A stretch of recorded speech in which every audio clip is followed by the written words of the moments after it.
The Book of Exodus. Exodus, chapter 1.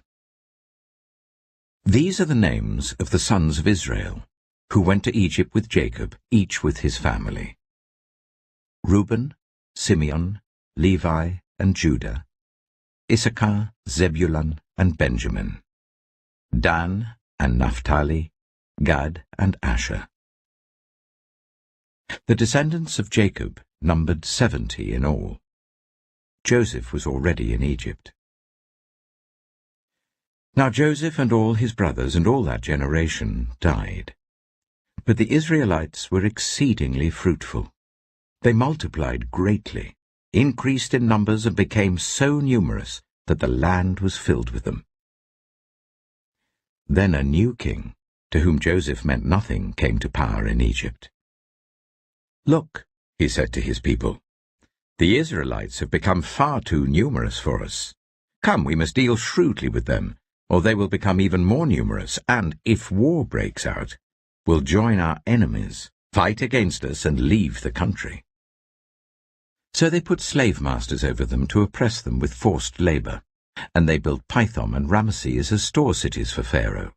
But the more they were oppressed, the more they multiplied and spread. So the Egyptians came to dread the Israelites and worked them ruthlessly. They made their lives bitter with harsh labor in brick and mortar and with all kinds of work in the fields. In all their harsh labor, the Egyptians worked them ruthlessly. The king of Egypt said to the Hebrew midwives, whose names were Shiphrah and Puah, "When you are helping the Hebrew women during childbirth on the delivery stool, if you see that the baby is a boy, kill him. But if it is a girl, let her live." The midwives, however, feared God and did not do what the king of Egypt had told them to do. They let the boys live. Then the king of Egypt summoned the midwives and asked them, "Why have you done this? Why have you let the boys live?" The midwives answered Pharaoh, "Hebrew women are not like Egyptian women. They are vigorous and give birth before the midwives arrive." So God was kind to the midwives, and the people increased and became even more numerous. And because the midwives feared God, he gave them families of their own. Then Pharaoh gave this order to all his people: "Every Hebrew boy that is born, you must throw into the Nile, but let every girl live." Exodus chapter 2. Now a man of the tribe of Levi married a Levite woman, and she became pregnant and gave birth to a son. When she saw that he was a fine child, she hid him for 3 months. But when she could hide him no longer, she got a papyrus basket for him and coated it with tar and pitch. Then she placed the child in it and put it among the reeds along the bank of the Nile. His sister stood at a distance to see what would happen to him. Then Pharaoh's daughter went down to the Nile to bathe, and her attendants were walking along the riverbank. She saw the basket among the reeds and sent her female slaves to get it. She opened it and saw the baby. He was crying, and she felt sorry for him. "This is one of the Hebrew babies," she said. Then his sister asked Pharaoh's daughter, "Shall I go and get one of the Hebrew women to nurse the baby for you?" "Yes, go," she answered. So the girl went and got the baby's mother. Pharaoh's daughter said to her, "Take this baby and nurse him for me, and I will pay you." So the woman took the baby and nursed him. When the child grew older, she took him to Pharaoh's daughter, and he became her son. She named him Moses, saying, "I drew him out of the water." One day, after Moses had grown up, he went out to where his own people were and watched them at their hard labor. He saw an Egyptian beating a Hebrew, one of his own people. Looking this way and that and seeing no one, he killed the Egyptian and hid him in the sand. The next day he went out and saw 2 Hebrews fighting. He asked the one in the wrong, "Why are you hitting your fellow Hebrew?" The man said, Who made you ruler and judge over us? Are you thinking of killing me as you killed the Egyptian?" Then Moses was afraid and thought, "What I did must have become known." When Pharaoh heard of this, he tried to kill Moses. But Moses fled from Pharaoh and went to live in Midian, where he sat down by a well. Now a priest of Midian had 7 daughters, and they came to draw water and fill the troughs to water their father's flock. Some shepherds came along and drove them away, but Moses got up and came to their rescue and watered their flock. When the girls returned to Reuel their father, he asked them, "Why have you returned so early today?" They answered, "An Egyptian rescued us from the shepherds. He even drew water for us and watered the flock." "And where is he?" Reuel asked his daughters. "Why did you leave him? Invite him to have something to eat." Moses agreed to stay with the man, who gave his daughter Zipporah to Moses in marriage. Zipporah gave birth to a son, and Moses named him Gershom, saying, "I have become a foreigner in a foreign land." During that long period, the king of Egypt died. The Israelites groaned in their slavery and cried out, and their cry for help, because of their slavery, went up to God. God heard their groaning, and he remembered his covenant with Abraham, with Isaac, and with Jacob. So God looked on the Israelites and was concerned about them. Exodus chapter 3.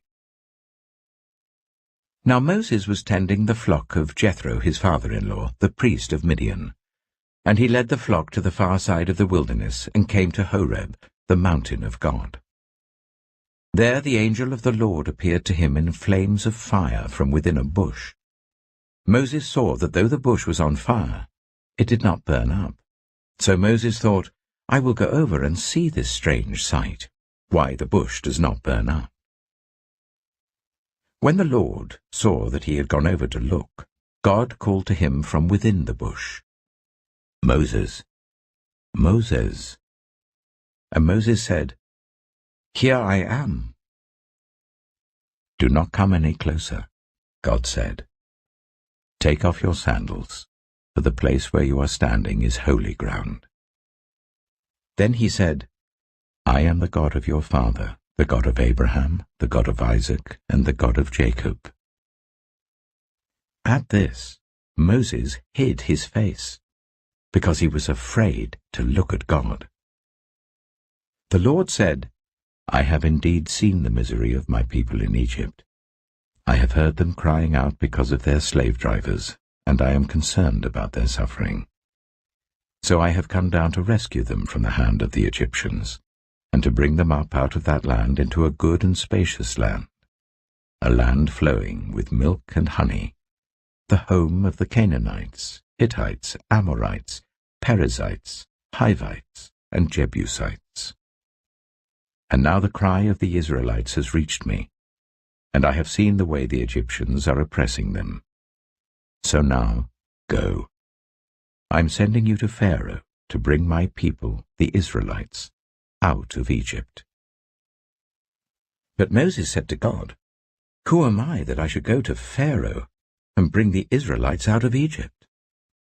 And God said, "I will be with you, and this will be the sign to you that it is I who have sent you.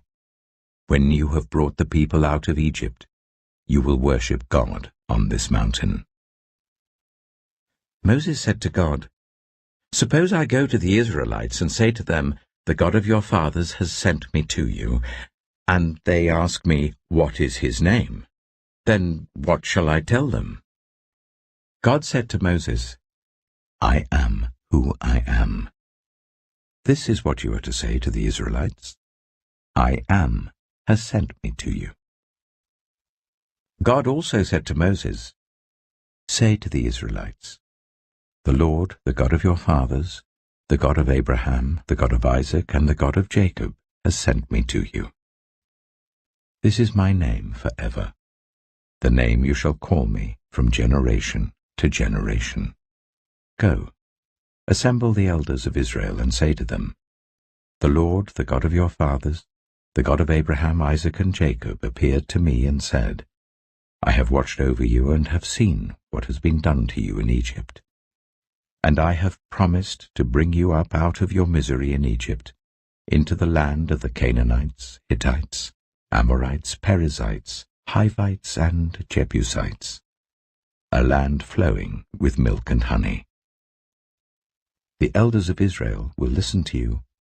Then you and the elders are to go to the king of Egypt and say to him, The Lord, the God of the Hebrews, has met with us.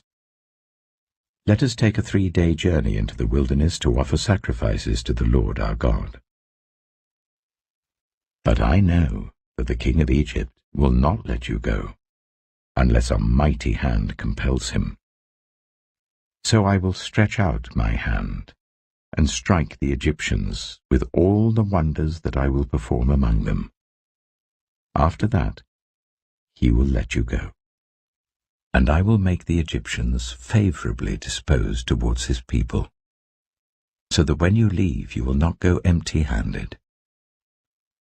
Every woman is to ask her neighbor, and any woman living in her house, for articles of silver and gold and for clothing, which you will put on your sons and daughters, and so you will plunder the Egyptians. Exodus chapter 4.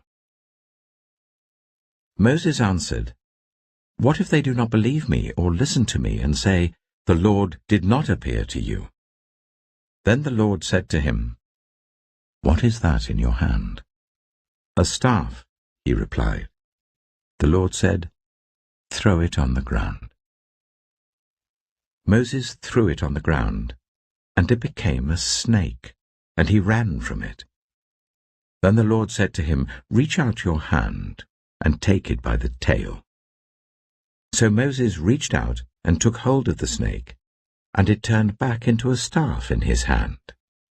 This, said the Lord, is so that they may believe that the Lord, the God of their fathers, the God of Abraham, the God of Isaac, and the God of Jacob, has appeared to you.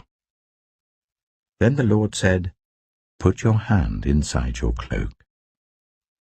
So Moses put his hand into his cloak, and when he took it out, the skin was leprous. It had become as white as snow. Now put it back into your cloak, he said. So Moses put his hand back into his cloak, and when he took it out, it was restored, like the rest of his flesh. Then the Lord said, If they do not believe you, or pay attention to the first sign, they may believe the second. But if they do not believe these 2 signs or listen to you, take some water from the Nile and pour it on the dry ground. The water you take from the river will become blood on the ground. Moses said to the Lord, Pardon your servant, Lord, I have never been eloquent, neither in the past nor since you have spoken to your servant. I am slow of speech and tongue. The Lord said to him, Who gave human beings their mouths? Who makes them deaf or mute? Who gives them sight or makes them blind? Is it not I, the Lord? Now go, I will help you speak, and will teach you what to say.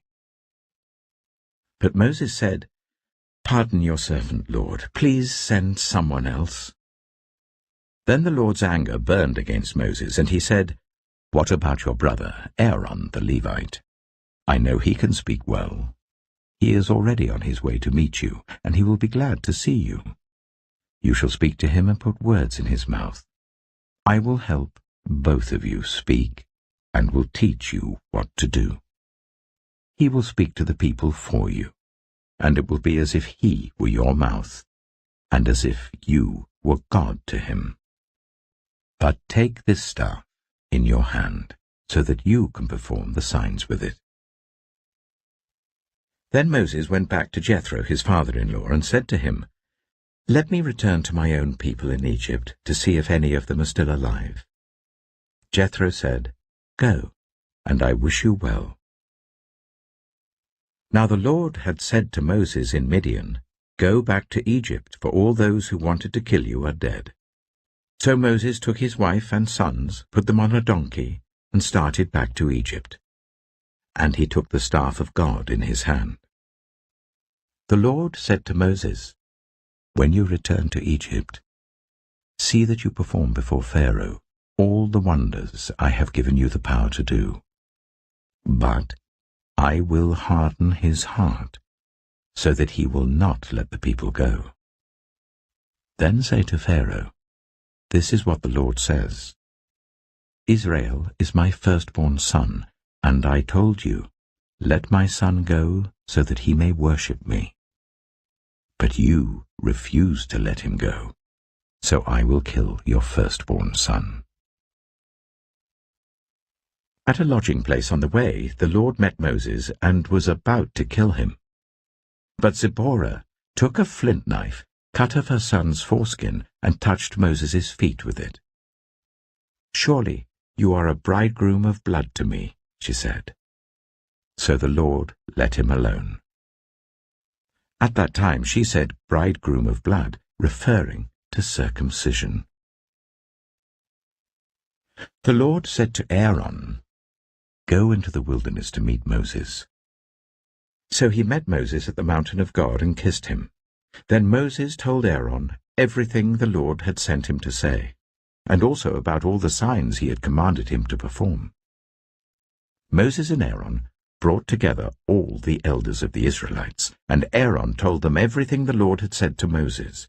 He also performed the signs before the people, and they believed. And when they heard that the Lord was concerned about them and had seen their misery, they bowed down and worshipped. Exodus chapter 5. Afterwards, Moses and Aaron went to Pharaoh and said, "This is what the Lord, the God of Israel, says. Let my people go, so that they may hold a festival to me in the wilderness." Pharaoh said, "Who is the Lord that I should obey him, and let Israel go? I do not know the Lord, and I will not let Israel go." Then they said, "The God of the Hebrews has met with us. Now let us take a 3-day journey into the wilderness to offer sacrifices to the Lord our God, or he may strike us with plagues or with the sword." But the king of Egypt said, "Moses and Aaron, why are you taking the people away from their labor? Get back to your work." Then Pharaoh said, "Look, the people of the land are now numerous, and you are stopping them from working." That same day Pharaoh gave this order to the slave drivers and overseers in charge of the people. "You are no longer to supply the people with straw for making bricks. Let them go and gather their own straw, but require them to make the same number of bricks as before. Don't reduce the quota. They're lazy. That is why they're crying out, 'Let us go and sacrifice to our God.' Make the work harder for the people, so that they keep working and pay no attention to lies." Then the slave drivers and the overseers went out and said to the people, "This is what Pharaoh says, I will not give you any more straw. Go and get your own straw wherever you can find it, but your work will not be reduced at all."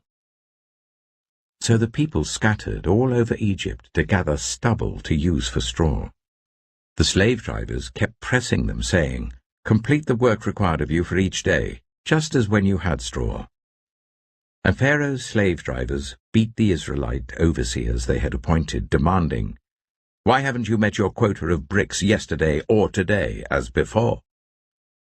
Then the Israelite overseers went and appealed to Pharaoh, "Why have you treated your servants this way? Your servants are given no straw, yet we are told, 'Make bricks.'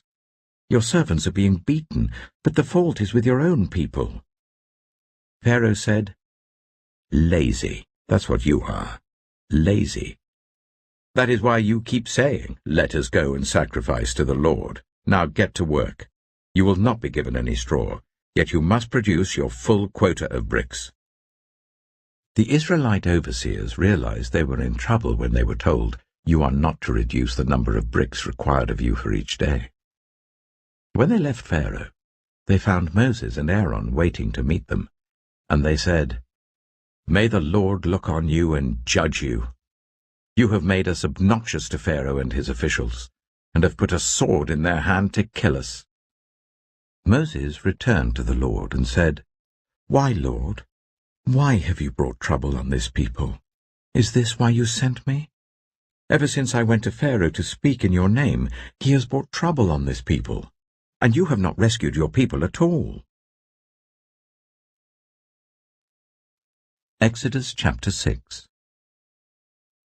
Then the Lord said to Moses, "Now you will see what I will do to Pharaoh.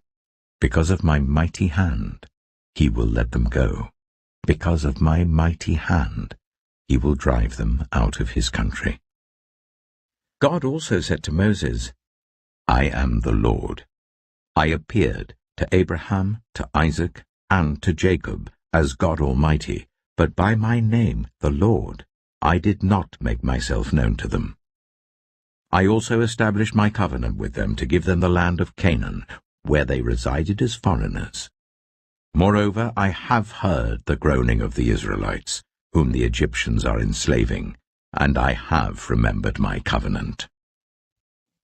Therefore say to the Israelites, I am the Lord, and I will bring you out from under the yoke of the Egyptians. I will free you from being slaves to them. I will redeem you with an outstretched arm and with mighty acts of judgment. I will take you as my own people, and I will be your God. Then you will know that I am the Lord your God, who has brought you out from under the yoke of the Egyptians, and I will bring you to the land I swore with uplifted hand to give to Abraham, to Isaac, and to Jacob. I will give it to you as a possession. I am the Lord." Moses reported this to the Israelites, but they did not listen to him because of their discouragement and harsh labor. Then the Lord said to Moses, "Go, tell Pharaoh, king of Egypt, to let the Israelites go out of his country." But Moses said to the Lord, "If the Israelites will not listen to me, why would Pharaoh listen to me, since I speak with faltering lips?" Now the Lord spoke to Moses and Aaron about the Israelites and Pharaoh, king of Egypt, and he commanded them to bring the Israelites out of Egypt. These were the heads of their families. The sons of Reuben, the firstborn of Israel, were Hanok and Palu, Hezron and Carmi. These were the clans of Reuben. The sons of Simeon were Jemuel, Jamin, Ohad, Jachin, Zohar, and Sheuel, the son of a Canaanite woman. These were the clans of Simeon. These were the names of the sons of Levi according to their records: Gershon, Kohath, and Merari. Levi lived 137 years. The sons of Gershon by clans were Libni and Shimei. The sons of Kohath were Amram, Ishah, Hebron, and Aziel. Kohath lived 133 years. The sons of Merari were Mahli and Mushi. These were the clans of Levi according to their records. Amram married his father's sister, Jochebed, who bore him Aaron and Moses. Amram lived 137 years. The sons of Izhar were Korah, Nepheg, and Zikri. The sons of Aziel were Mishael, Elzaphan, and Sithri. Aaron married Elisheba, daughter of Amminadab and sister of Nahshon, and she bore him Nadab and Abihu, Eleazar and Ithamar. The sons of Korah were Asa, Elkanah, and Abiasaph. These were the Koharite clans. Eleazar, son of Aaron, married one of the daughters of Putiel, and she bore him Phinehas. These were the heads of the Levite families, clan by clan. It was this Aaron and Moses to whom the Lord had said, "Bring the Israelites out of Egypt by their divisions." They were the ones who spoke to Pharaoh, king of Egypt, about bringing the Israelites out of Egypt, this same Moses and Aaron. Now when the Lord spoke to Moses in Egypt, he said to him, I am the Lord. Tell Pharaoh, king of Egypt, everything I tell you. But Moses said to the Lord, Since I speak with faltering lips, why would Pharaoh listen to me? Exodus chapter 7. Then the Lord said to Moses, See, I have made you like God to Pharaoh, and your brother Aaron will be your prophet. You are to say everything I command you, and your brother Aaron is to tell Pharaoh to let the Israelites go out of his country. But I will harden Pharaoh's heart, and though I multiply my signs and wonders in Egypt, he will not listen to you. Then I will lay my hand on Egypt, and with mighty acts of judgment I will bring out my divisions, my people, the Israelites, and the Egyptians will know that I am the Lord, when I stretch out my hand against Egypt and bring the Israelites out of it. Moses and Aaron did just as the Lord commanded them. Moses was 80 years old, and Aaron 83, when they spoke to Pharaoh. The Lord said to Moses and Aaron, When Pharaoh says to you, Perform a miracle, then say to Aaron, Take your staff and throw it down before Pharaoh, and it will become a snake. So Moses and Aaron went to Pharaoh and did just as the Lord commanded. Aaron threw his staff down in front of Pharaoh and his officials, and it became a snake. Pharaoh then summoned the wise men and sorcerers, and the Egyptian magicians also did the same things by their secret arts. Each one threw down his staff, and it became a snake. But Aaron's staff swallowed up their staffs. Yet Pharaoh's heart became hard, and he would not listen to them, just as the Lord had said. Then the Lord said to Moses, Pharaoh's heart is unyielding. He refuses to let the people go. Go to Pharaoh in the morning as he goes out to the river. Confront him on the bank of the Nile, and take in your hand the staff that was changed into a snake. Then say to him, The Lord, the God of the Hebrews, has sent me to say to you, Let my people go, so that they may worship me in the wilderness. But until now you have not listened. This is what the Lord says, By this you will know that I am the Lord. With this staff that is in my hand, I will strike the water of the Nile, and it will be changed into blood. The fish in the Nile will die, and the river will stink. The Egyptians will not be able to drink its water. The Lord said to Moses, Tell Aaron, Take your staff and stretch out your hand over the waters of Egypt, over the streams and canals, over the ponds and all the reservoirs, and they will turn to blood. Blood will be everywhere in Egypt, even in vessels of wood and stone. Moses and Aaron did just as the Lord had commanded. He raised his staff in the presence of Pharaoh and his officials, and struck the water of the Nile, and all the water was changed into blood. The fish in the Nile died, and the river smelled so bad that the Egyptians could not drink its water. Blood was everywhere in Egypt.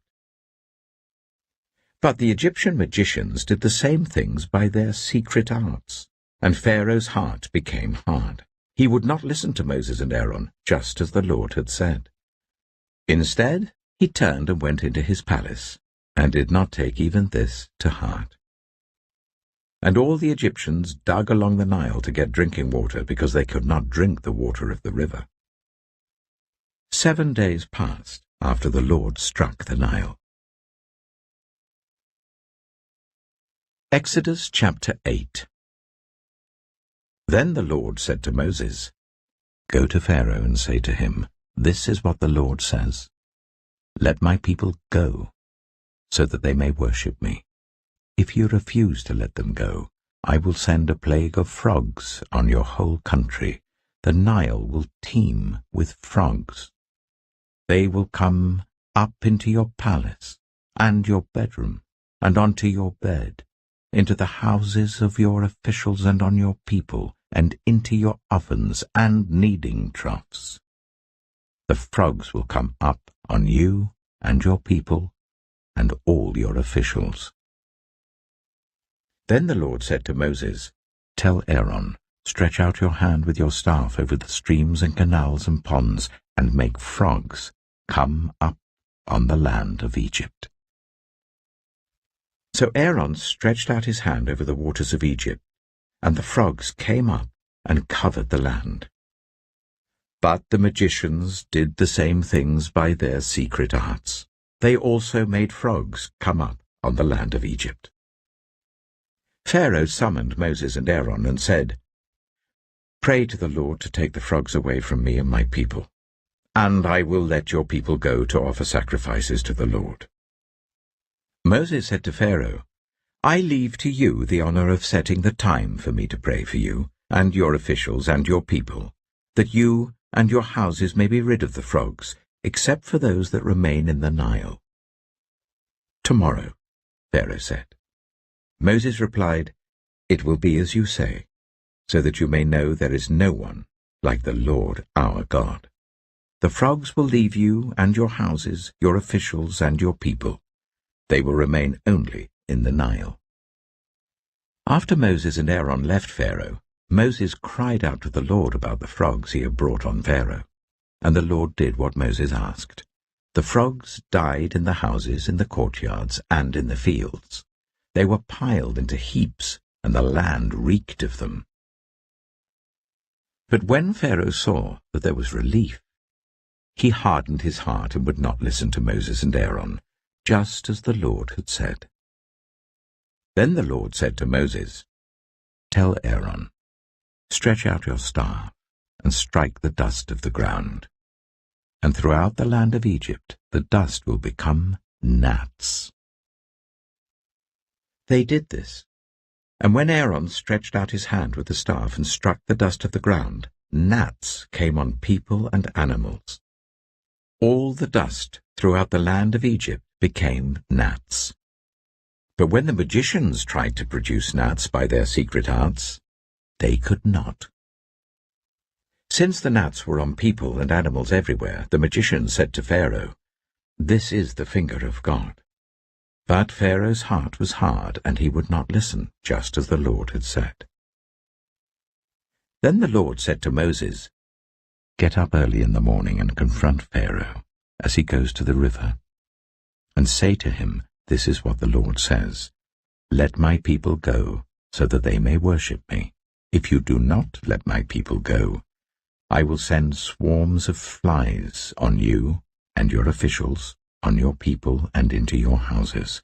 The houses of the Egyptians will be full of flies, even the ground will be covered with them. But on that day I will deal differently with the land of Goshen, where my people live. No swarms of flies will be there, so that you will know that I, the Lord, am in this land.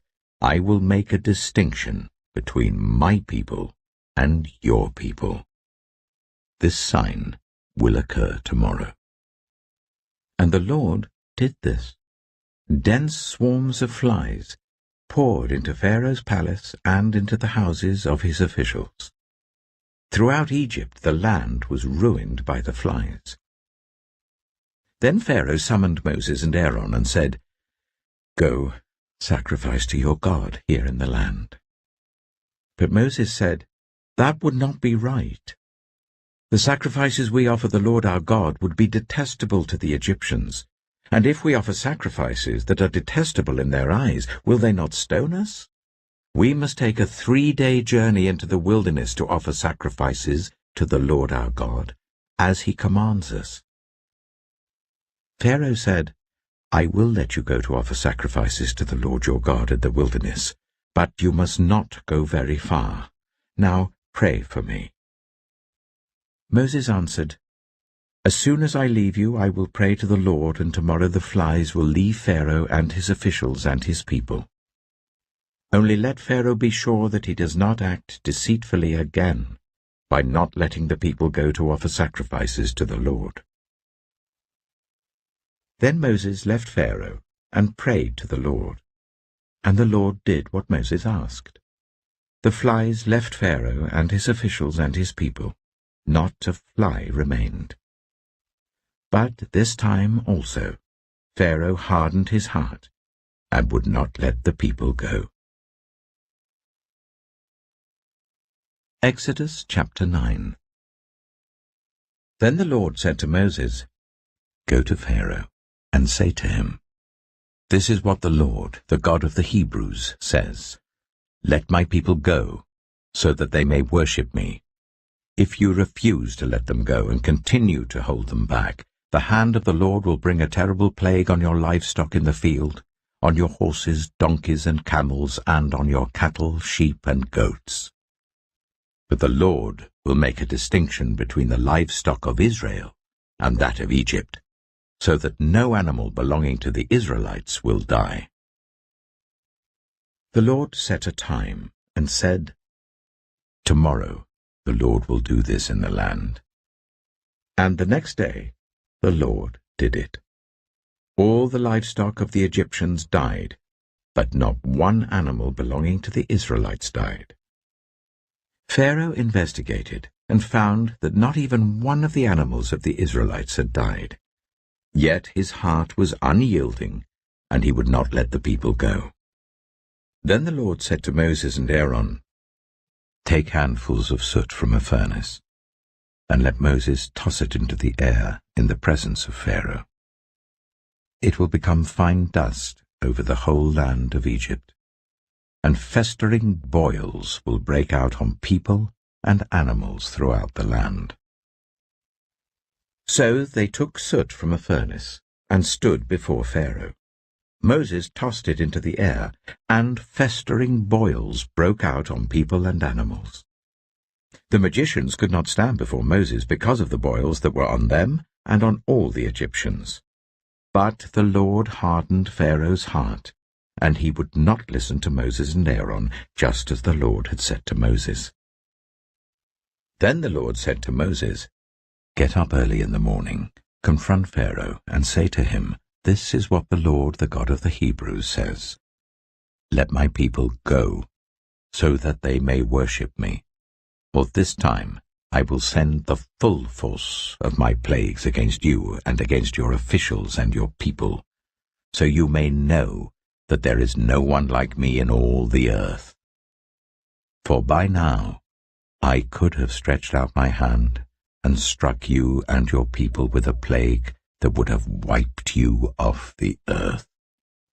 But I have raised you up for this very purpose, that I might show you my power, and that my name might be proclaimed in all the earth. You still set yourself against my people, and will not let them go.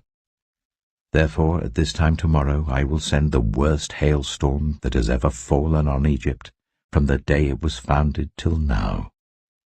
Give an order, now, to bring your livestock and everything you have in the field to a place of shelter, because the hail will fall on every person and animal that has not been brought in and is still out in the field, and they will die." Those officials of Pharaoh who feared the word of the Lord hurried to bring their slaves and their livestock inside. But those who ignored the word of the Lord left their slaves and livestock in the field.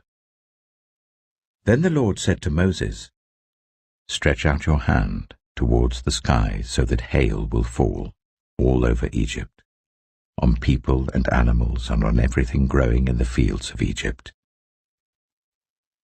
When Moses stretched out his staff towards the sky, the Lord sent thunder and hail, and lightning flashed down to the ground. So the Lord rained hail on the land of Egypt. Hail fell, and lightning flashed back and forth. It was the worst storm in all the land of Egypt since it had become a nation.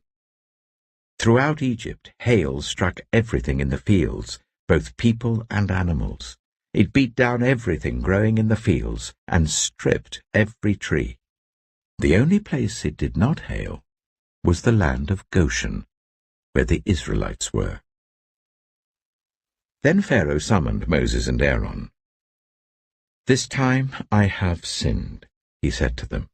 "The Lord is in the right, and I and my people are in the wrong. Pray to the Lord, for we have had enough thunder and hail. I will let you go. You don't have to stay any longer." Moses replied, "When I have gone out of the city, I will spread out my hands in prayer to the Lord. The thunder will stop, and there will be no more hail, so you may know that the earth is the Lord's. But I know that you and your officials still do not fear the Lord God." The flax and barley were destroyed, since the barley was in the ear and the flax was in bloom. The wheat and spelt, however, were not destroyed, because they ripened later. Then Moses left Pharaoh and went out of the city. He spread his hands towards the Lord. The thunder and hail stopped, and the rain no longer poured down on the land. When Pharaoh saw that the rain and hail and thunder had stopped, he sinned again. He and his officials hardened their hearts. So Pharaoh's heart was hard, and he would not let the Israelites go, just as the Lord had said through Moses. Exodus chapter 10.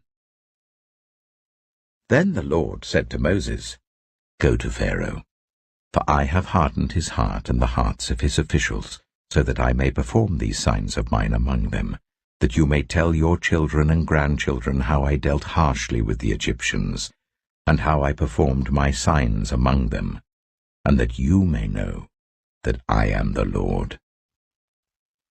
So Moses and Aaron went to Pharaoh and said to him, "This is what the Lord, the God of the Hebrews, says. How long will you refuse to humble yourself before me? Let my people go, so that they may worship me. If you refuse to let them go, I will bring locusts into your country tomorrow. They will cover the face of the ground, so that it cannot be seen. They will devour what little you have left after the hail, including every tree that is growing in your fields. They will fill your houses and those of all your officials and all the Egyptians, something neither your parents nor your ancestors have ever seen, from the day they settled in this land till now." Then Moses turned and left Pharaoh. Pharaoh's officials said to him, "How long will this man be a snare to us? Let the people go, so that they may worship the Lord their God. Do you not realize that Egypt is ruined?" Then Moses and Aaron were brought back to Pharaoh. "Go, worship the Lord your God," he said. "But tell me who will be going." Moses answered, "We will go with our young and our old, with our sons and our daughters, and with our flocks and herds, because we are to celebrate a festival to the Lord." Pharaoh said, "The Lord be with you, if I let you go, along with your women and children. Clearly you are bent on evil. No, let only the men go and worship the Lord, since that's what you have been asking for." Then Moses and Aaron were driven out of Pharaoh's presence. And the Lord said to Moses, "Stretch out your hand over Egypt, so that locusts swarm over the land and devour everything growing in the fields, everything left by the hail." So Moses stretched out his staff over Egypt, and the Lord made an east wind blow across the land all that day and all that night. By morning the wind had brought the locusts. They invaded all Egypt, and settled down in every area of the country in great numbers. Never before had there been such a plague of locusts, nor will there ever be again. They covered all the ground until it was black. They devoured all that was left after the hail, everything growing in the fields and the fruit on the trees. Nothing green remained on tree or plant in all the land of Egypt. Pharaoh quickly summoned Moses and Aaron and said, "I have sinned against the Lord your God and against you. Now forgive my sin once more. and pray to the Lord your God to take this deadly plague away from me." Moses then left Pharaoh and prayed to the Lord. And the Lord changed the wind to a very strong west wind, which caught up the locusts and carried them into the Red Sea. Not a locust was left anywhere in Egypt. But the Lord hardened Pharaoh's heart, and he would not let the Israelites go. Then the Lord said to Moses, "Stretch out your hand towards the sky, so that darkness spreads over Egypt, darkness that can be felt." So Moses stretched out his hand towards the sky, and total darkness covered all Egypt for 3 days. No one could see anyone else or move about for 3 days. Yet all the Israelites had light in the places where they lived. Then Pharaoh summoned Moses and said, "Go, worship the Lord. Even your women and children may go with you, only leave your flocks and herds behind." But Moses said, "You must allow us to have sacrifices and burnt offerings to present to the Lord our God. Our livestock, too, must go with us. Not a hoof is to be left behind. We have to use some of them in worshipping the Lord our God, and until we get there, we will not know what we are to use to worship the Lord." But the Lord hardened Pharaoh's heart, and he was not willing to let them go. Pharaoh said to Moses, "Get out of my sight. Make sure you do not appear before me again. The day you see my face, you will die." "Just as you say," Moses replied. "I will never appear before you again." Exodus chapter 11. Now the Lord said to Moses, "I will bring one more plague on Pharaoh and on Egypt. After that, he will let you go from here, and when he does, he will drive you out completely. Tell the people that men and women alike are to ask their neighbors for articles of silver and gold." The Lord made the Egyptians favorably disposed towards the people, and Moses himself was highly regarded in Egypt by Pharaoh's officials and by the people.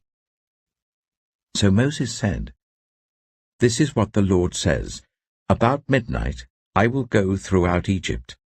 Every firstborn son in Egypt will die, from the firstborn son of Pharaoh who sits on the throne to the firstborn son of the female slave who is at her handmill, and all the firstborn of the cattle as well.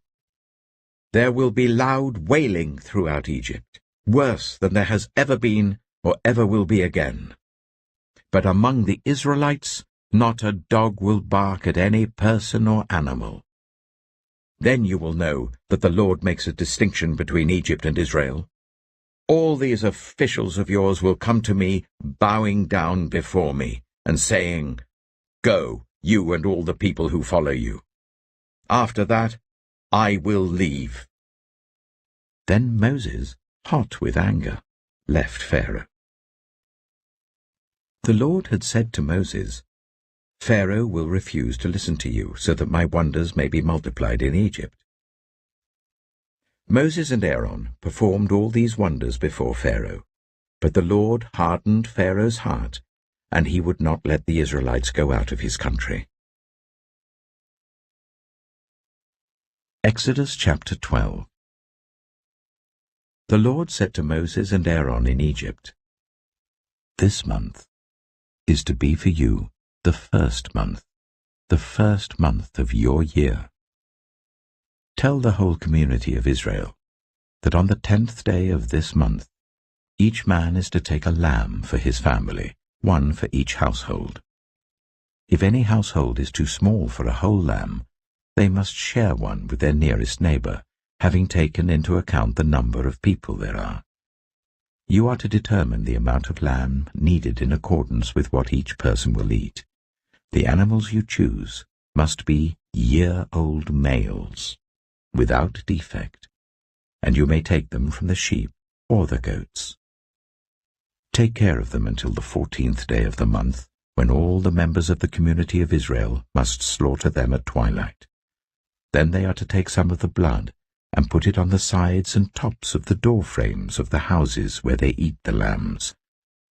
That same night they are to eat the meat roasted over the fire, along with bitter herbs and bread made without yeast. Do not eat the meat raw or boiled in water, but roast it over a fire, with the head, legs, and internal organs. Do not leave any of it till morning. If some is left till morning, you must burn it. This is how you are to eat it, with your cloak tucked into your belt, your sandals on your feet, and your staff in your hand. Eat it in haste. It is the Lord's Passover. On that same night I will pass through Egypt, and strike down every firstborn of both people and animals, and I will bring judgment on all the gods of Egypt. I am the Lord. The blood will be a sign for you on the houses where you are, and when I see the blood, I will pass over you. No destructive plague will touch you when I strike Egypt. This is a day you are to commemorate. For the generations to come you shall celebrate it as a festival to the Lord, a lasting ordinance. For 7 days you are to eat bread made without yeast. On the first day remove the yeast from your houses, for whoever eats anything with yeast in it from the first day until the 7th must be cut off from Israel. On the first day hold a sacred assembly, and another one on the 7th day. Do no work at all on these days, except to prepare food for everyone to eat. That is all you may do. Celebrate the festival of unleavened bread, because it was on this very day that I brought your divisions out of Egypt. Celebrate this day as a lasting ordinance for the generations to come. In the 1st month you are to eat bread made without yeast, from the evening of the 14th day until the evening of the 21st day. For 7 days no yeast is to be found in your houses, and anyone, whether foreigner or native-born, who eats anything with yeast in it, must be cut off from the community of Israel. Eat nothing made with yeast. Wherever you live, you must eat unleavened bread. Then Moses summoned all the elders of Israel and said to them, Go at once and select the animals for your families and slaughter the Passover lamb. Take a bunch of hyssop, dip it into the blood in the basin, and put some of the blood on the top and on both sides of the doorframe. None of you shall go out of the door of your house until morning. When the Lord goes through the land to strike down the Egyptians, he will see the blood on the top and sides of the doorframe, and will pass over that doorway, and he will not permit the destroyer to enter your houses and strike you down. Obey these instructions as a lasting ordinance for you and your descendants. When you enter the land that the Lord will give you as he promised, observe this ceremony. And when your children ask you, What does this ceremony mean to you? Then tell them, It is the Passover sacrifice to the Lord, who passed over the houses of the Israelites in Egypt and spared our homes when he struck down the Egyptians. Then the people bowed down and worshipped. The Israelites did just what the Lord commanded Moses and Aaron. At midnight, the Lord struck down all the firstborn in Egypt, from the firstborn of Pharaoh who sat on the throne, to the firstborn of the prisoner who was in the dungeon, and the firstborn of all the livestock as well. Pharaoh and all his officials and all the Egyptians got up during the night, and there was loud wailing in Egypt, for there was not a house without someone dead. During the night, Pharaoh summoned Moses and Aaron and said, Up, leave my people, you and the Israelites. Go worship the Lord as you have requested. Take your flocks and herds, as you have said, and go. And also bless me." The Egyptians urged the people to hurry and leave the country, "For otherwise," they said, "we will all die." So the people took their dough before the yeast was added and carried it on their shoulders in kneading troughs wrapped in clothing. The Israelites did as Moses instructed and asked the Egyptians for articles of silver and gold and for clothing. The Lord had made the Egyptians favorably disposed towards the people, and they gave them what they asked for. So they plundered the Egyptians. The Israelites journeyed from Ramesses to Succoth. There were about 600,000 men on foot, besides women and children. Many other people went up with them, and also large droves of livestock, both flocks and herds. With the dough the Israelites had brought from Egypt, they baked loaves of unleavened bread. The dough was without yeast, because they had been driven out of Egypt and did not have time to prepare food for themselves. Now the length of time the Israelite people lived in Egypt was 430 years. At the end of 430 years, to the very day, all the Lord's divisions left Egypt. Because the Lord kept vigil that night to bring them out of Egypt, on this night all the Israelites are to keep vigil to honor the Lord for the generations to come. The Lord said to Moses and Aaron, "These are the regulations for the Passover meal. No foreigner may eat it. Any slave you have bought may eat it after you have circumcised him, but a temporary resident or a hired worker may not eat it. It must be eaten inside the house. Take none of the meat outside the house. Do not break any of the bones. The whole community of Israel must celebrate it. A foreigner residing among you who wants to celebrate the Lord's Passover must have all the males in his household circumcised. Then he may take part, like one born in the land. No uncircumcised male may eat it. The same law applies both to the native-born and to the foreigner residing among you." All the Israelites did just what the Lord had commanded Moses and Aaron, and on that very day the Lord brought the Israelites out of Egypt by their divisions. Exodus chapter 13.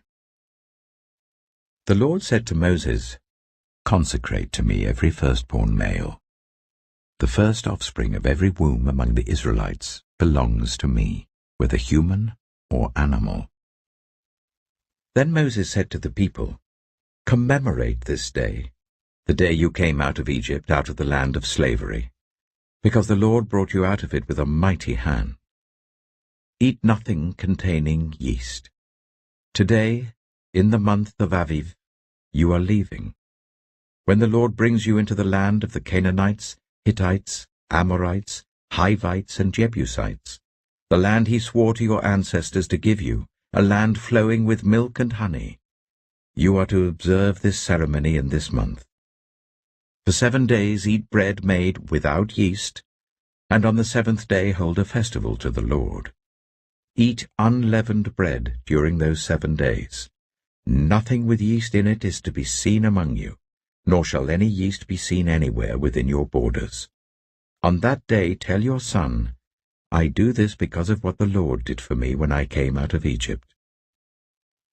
This observance will be for you like a sign on your hand and a reminder on your forehead that this law of the Lord is to be on your lips. For the Lord brought you out of Egypt with his mighty hand. You must keep this ordinance at the appointed time, year after year. After the Lord brings you into the land of the Canaanites and gives it to you, as he promised on oath to you and your ancestors, you are to give over to the Lord the first offspring of every womb. All the firstborn males of your livestock belong to the Lord. Redeem with a lamb every firstborn donkey. But if you do not redeem it, break its neck. Redeem every firstborn among your sons. In the days to come, when your son asks you, 'What does this mean?' say to him, 'With a mighty hand the Lord brought us out of Egypt, out of the land of slavery.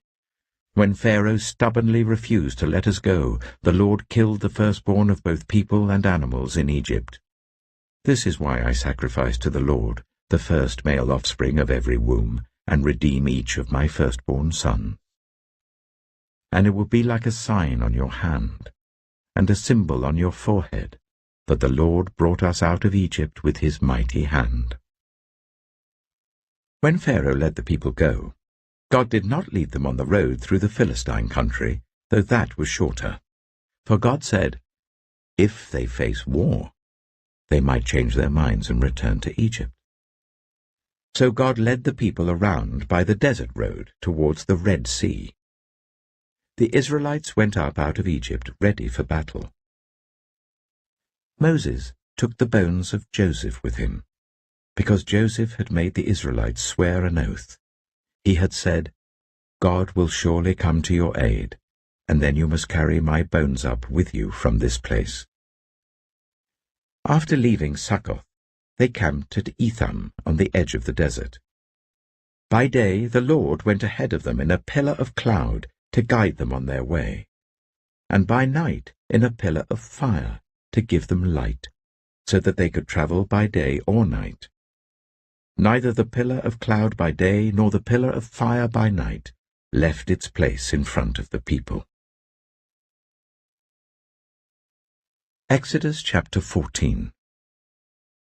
Then the Lord said to Moses, "Tell the Israelites to turn back and camp near Pi-hahiroth, between Migdol and the sea. They are to camp by the sea, directly opposite Baal-zephon. Pharaoh will think, the Israelites are wandering around the land in confusion, hemmed in by the desert. And I will harden Pharaoh's heart, and he will pursue them. But I will gain glory for myself through Pharaoh and all his army, and the Egyptians will know that I am the Lord." So the Israelites did this. When the king of Egypt was told that the people had fled, Pharaoh and his officials changed their minds about them and said, "What have we done? We have let the Israelites go and have lost their services." So he had his chariot made ready and took his army with them. He took 600 of the best chariots, along with all the other chariots of Egypt, with officers over all of them. The Lord hardened the heart of Pharaoh, king of Egypt, so that he pursued the Israelites who were marching out boldly. The Egyptians, all Pharaoh's horses and chariots, horsemen and troops, pursued the Israelites and overtook them as they camped by the sea, near Pi-hahiroth, opposite Baal-zephon. As Pharaoh approached, the Israelites looked up, and there were the Egyptians marching after them. They were terrified and cried out to the Lord. They said to Moses, "Was it because there were no graves in Egypt that you brought us to the desert to die? What have you done to us by bringing us out of Egypt? Didn't we say to you in Egypt, 'Leave us alone, let us serve the Egyptians'? It would have been better for us to serve the Egyptians than to die in the desert." Moses answered the people, "Do not be afraid. Stand firm, and you will see the deliverance the Lord will bring you today. The Egyptians you see today, you will never see again. The Lord will fight for you. You need only to be still." Then the Lord said to Moses, "Why are you crying out to me? Tell the Israelites to move on. Raise your staff and stretch out your hand over the sea to divide the water, so that the Israelites can go through the sea on dry ground. I will harden the hearts of the Egyptians, so that they will go in after them. And I will gain glory through Pharaoh and all his army, through his chariots and his horsemen. The Egyptians will know that I am the Lord, when I gain glory through Pharaoh, his chariots, and his horsemen." Then the angel of God, who had been traveling in front of Israel's army, withdrew and went behind them. The pillar of cloud also moved from in front and stood behind them, coming between the armies of Egypt and Israel. Throughout the night the cloud brought darkness to the one side and light to the other, so neither went near the other all night long. Then Moses stretched out his hand over the sea, and all that night the Lord drove the sea back with a strong east wind and turned it into dry land. The waters were divided, and the Israelites went through the sea on dry ground with a wall of water on their right and on their left. The Egyptians pursued them, and all Pharaoh's horses and chariots and horsemen followed them into the sea. During the last watch of the night, the Lord looked down from the pillar of fire and cloud at the Egyptian army and threw it into confusion. He jammed the wheels of their chariots so that they had difficulty driving. And the Egyptians said, "Let's get away from the Israelites. The Lord is fighting for them against Egypt." Then the Lord said to Moses, "Stretch out your hand over the sea, so that the waters may flow back over the Egyptians and their chariots and horsemen." Moses stretched out his hand over the sea, and at daybreak the sea went back to its place. The Egyptians were fleeing towards it, and the Lord swept them into the sea. The water flowed back and covered the chariots and horsemen, the entire army of Pharaoh that had followed the Israelites into the sea. Not one of them survived. But the Israelites went through the sea on dry ground, with a wall of water on their right and on their left. That day the Lord saved Israel from the hands of the Egyptians, and Israel saw the Egyptians lying dead on the shore. And when the Israelites saw the mighty hand of the Lord displayed against the Egyptians, the people feared the Lord, and put their trust in him and in Moses his servant. Exodus chapter 15. Then Moses and the Israelites sang this song to the Lord. "I will sing to the Lord, for he is highly exalted. Both horse and driver he has hurled into the sea. The Lord is my strength and my defense. He has become my salvation. He is my God, and I will praise him, my father's God, and I will exalt him. The Lord is a warrior. The Lord is his name. Pharaoh's chariots and his army he has hurled into the sea. The best of Pharaoh's officers are drowned in the Red Sea. The deep waters have covered them. They sank to the depths like a stone. Your right hand, Lord, was majestic in power. Your right hand, Lord, shattered the enemy. In the greatness of your majesty you threw down those who opposed you. You unleashed your burning anger. It consumed them like stubble.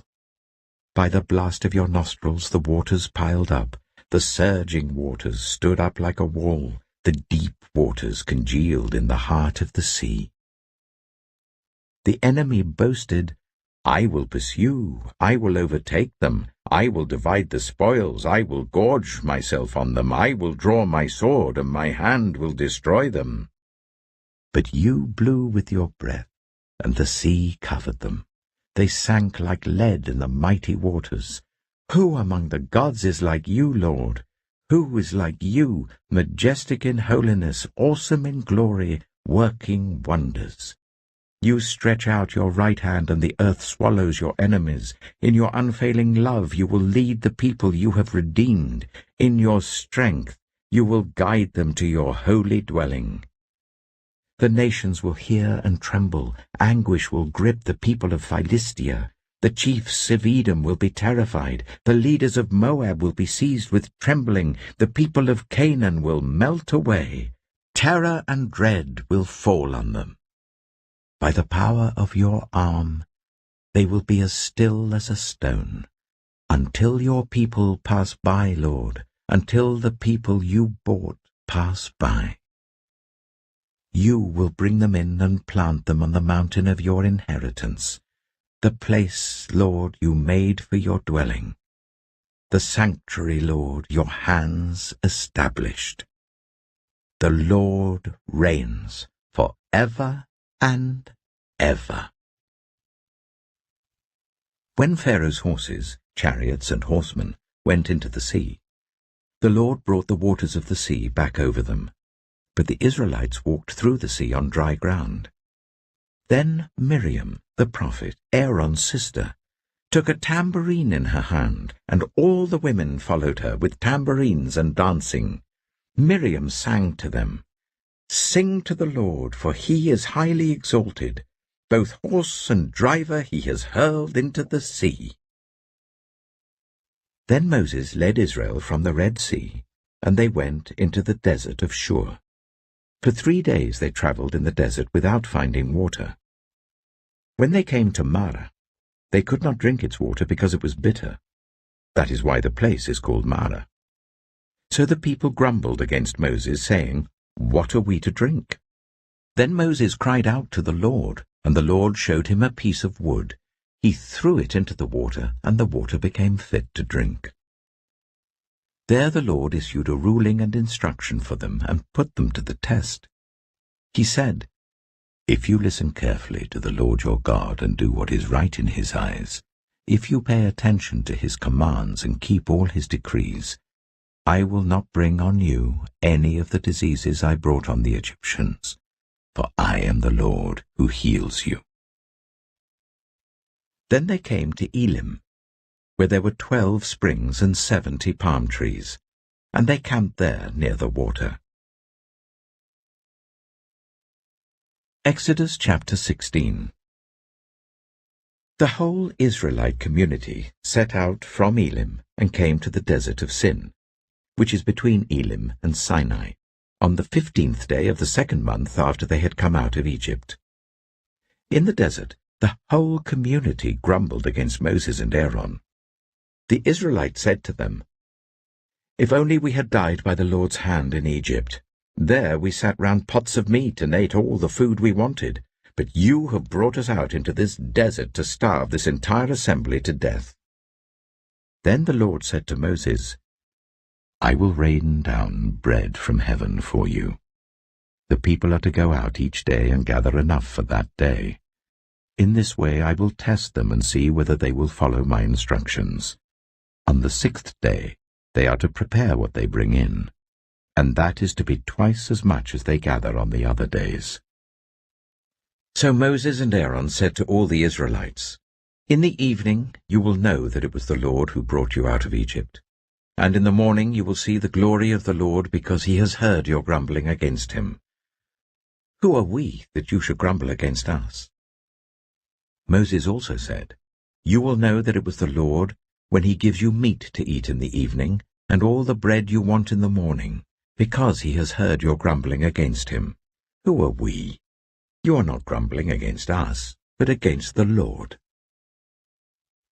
Then Moses told Aaron, "Say to the entire Israelite community, 'Come before the Lord, for he has heard your grumbling.'" While Aaron was speaking to the whole Israelite community, they looked towards the desert, and there was the glory of the Lord appearing in the cloud. The Lord said to Moses, "I have heard the grumbling of the Israelites. Tell them, at twilight you will eat meat, and in the morning you will be filled with bread. Then you will know that I am the Lord your God." That evening quail came and covered the camp, and in the morning there was a layer of dew around the camp. When the dew was gone, thin flakes like frost on the ground appeared on the desert floor. When the Israelites saw it, they said to each other, "What is it?" For they did not know what it was. Moses said to them, "It is the bread the Lord has given you to eat. This is what the Lord has commanded. Everyone is to gather as much as they need. Take an omer for each person you have in your tent." The Israelites did as they were told. Some gathered much, some little. And when they measured it by the omer, the one who gathered much did not have too much, and the one who gathered little did not have too little. Everyone had gathered just as much as they needed. Then Moses said to them, "No one is to keep any of it until morning." However, some of them paid no attention to Moses. They kept part of it until morning, but it was full of maggots and began to smell. So Moses was angry with them. Each morning, everyone gathered as much as they needed, and when the sun grew hot, it melted away. On the 6th day, they gathered twice as much, 2 omers for each person. And the leaders of the community came and reported this to Moses. He said to them, "This is what the Lord commanded. Tomorrow is to be a day of Sabbath rest, a holy Sabbath to the Lord. So bake what you want to bake and boil what you want to boil. Save whatever is left and keep it until morning." So they saved it until morning as Moses commanded, and it did not stink or get maggots in it. "Eat it today," Moses said, "because today is a Sabbath to the Lord. You will not find any of it on the ground today. 6 days you are to gather it, but on the 7th day, the Sabbath, there will not be any." Nevertheless, some of the people went out on the 7th day to gather it, but they found none.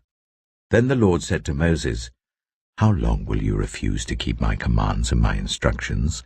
Bear in mind that the Lord has given you the Sabbath. That is why on the 6th day he gives you bread for 2 days. Everyone is to stay where they are on the 7th day. No one is to go out." So the people rested on the 7th day.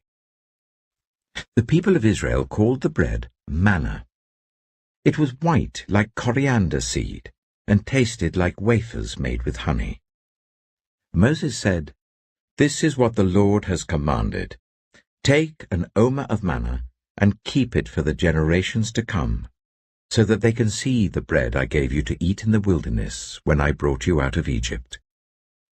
So Moses said to Aaron, "Take a jar, and put an omer of manna in it. Then place it before the Lord to be kept for the generations to come." As the Lord commanded Moses, Aaron put the manna with the tablets of the covenant law that it might be preserved. The Israelites ate manna for 40 years, until they came to a land that was settled.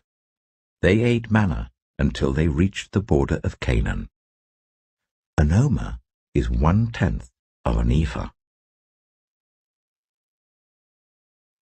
Exodus chapter 17.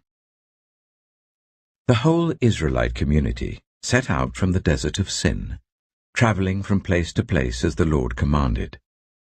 They camped at Rephidim, but there was no water for the people to drink. So they quarreled with Moses and said, "Give us water to drink." Moses replied, "Why do you quarrel with me? Why do you put the Lord to the test?"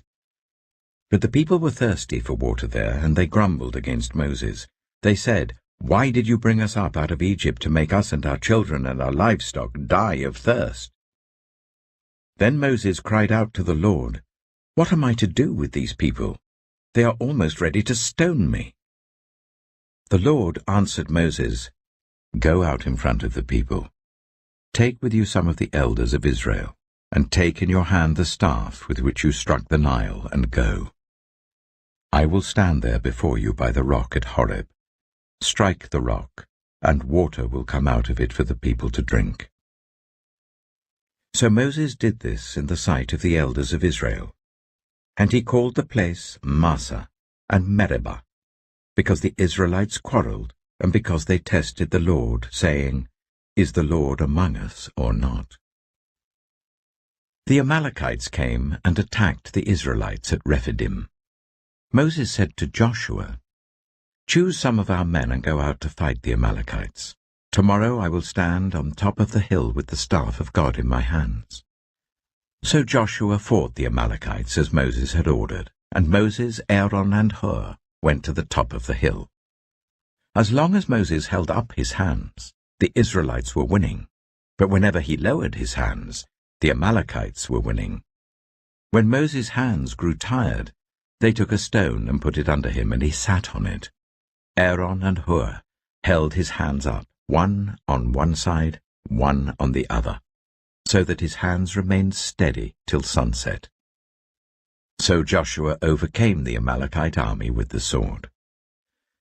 Then the Lord said to Moses, "Write this on a scroll, as something to be remembered, and make sure that Joshua hears it, because I will completely blot out the name of Amalek from under heaven." Moses built an altar and called it, "The Lord is my banner." He said, "Because hands were lifted up against the throne of the Lord will be at war against the Amalekites from generation to generation." Exodus chapter 18.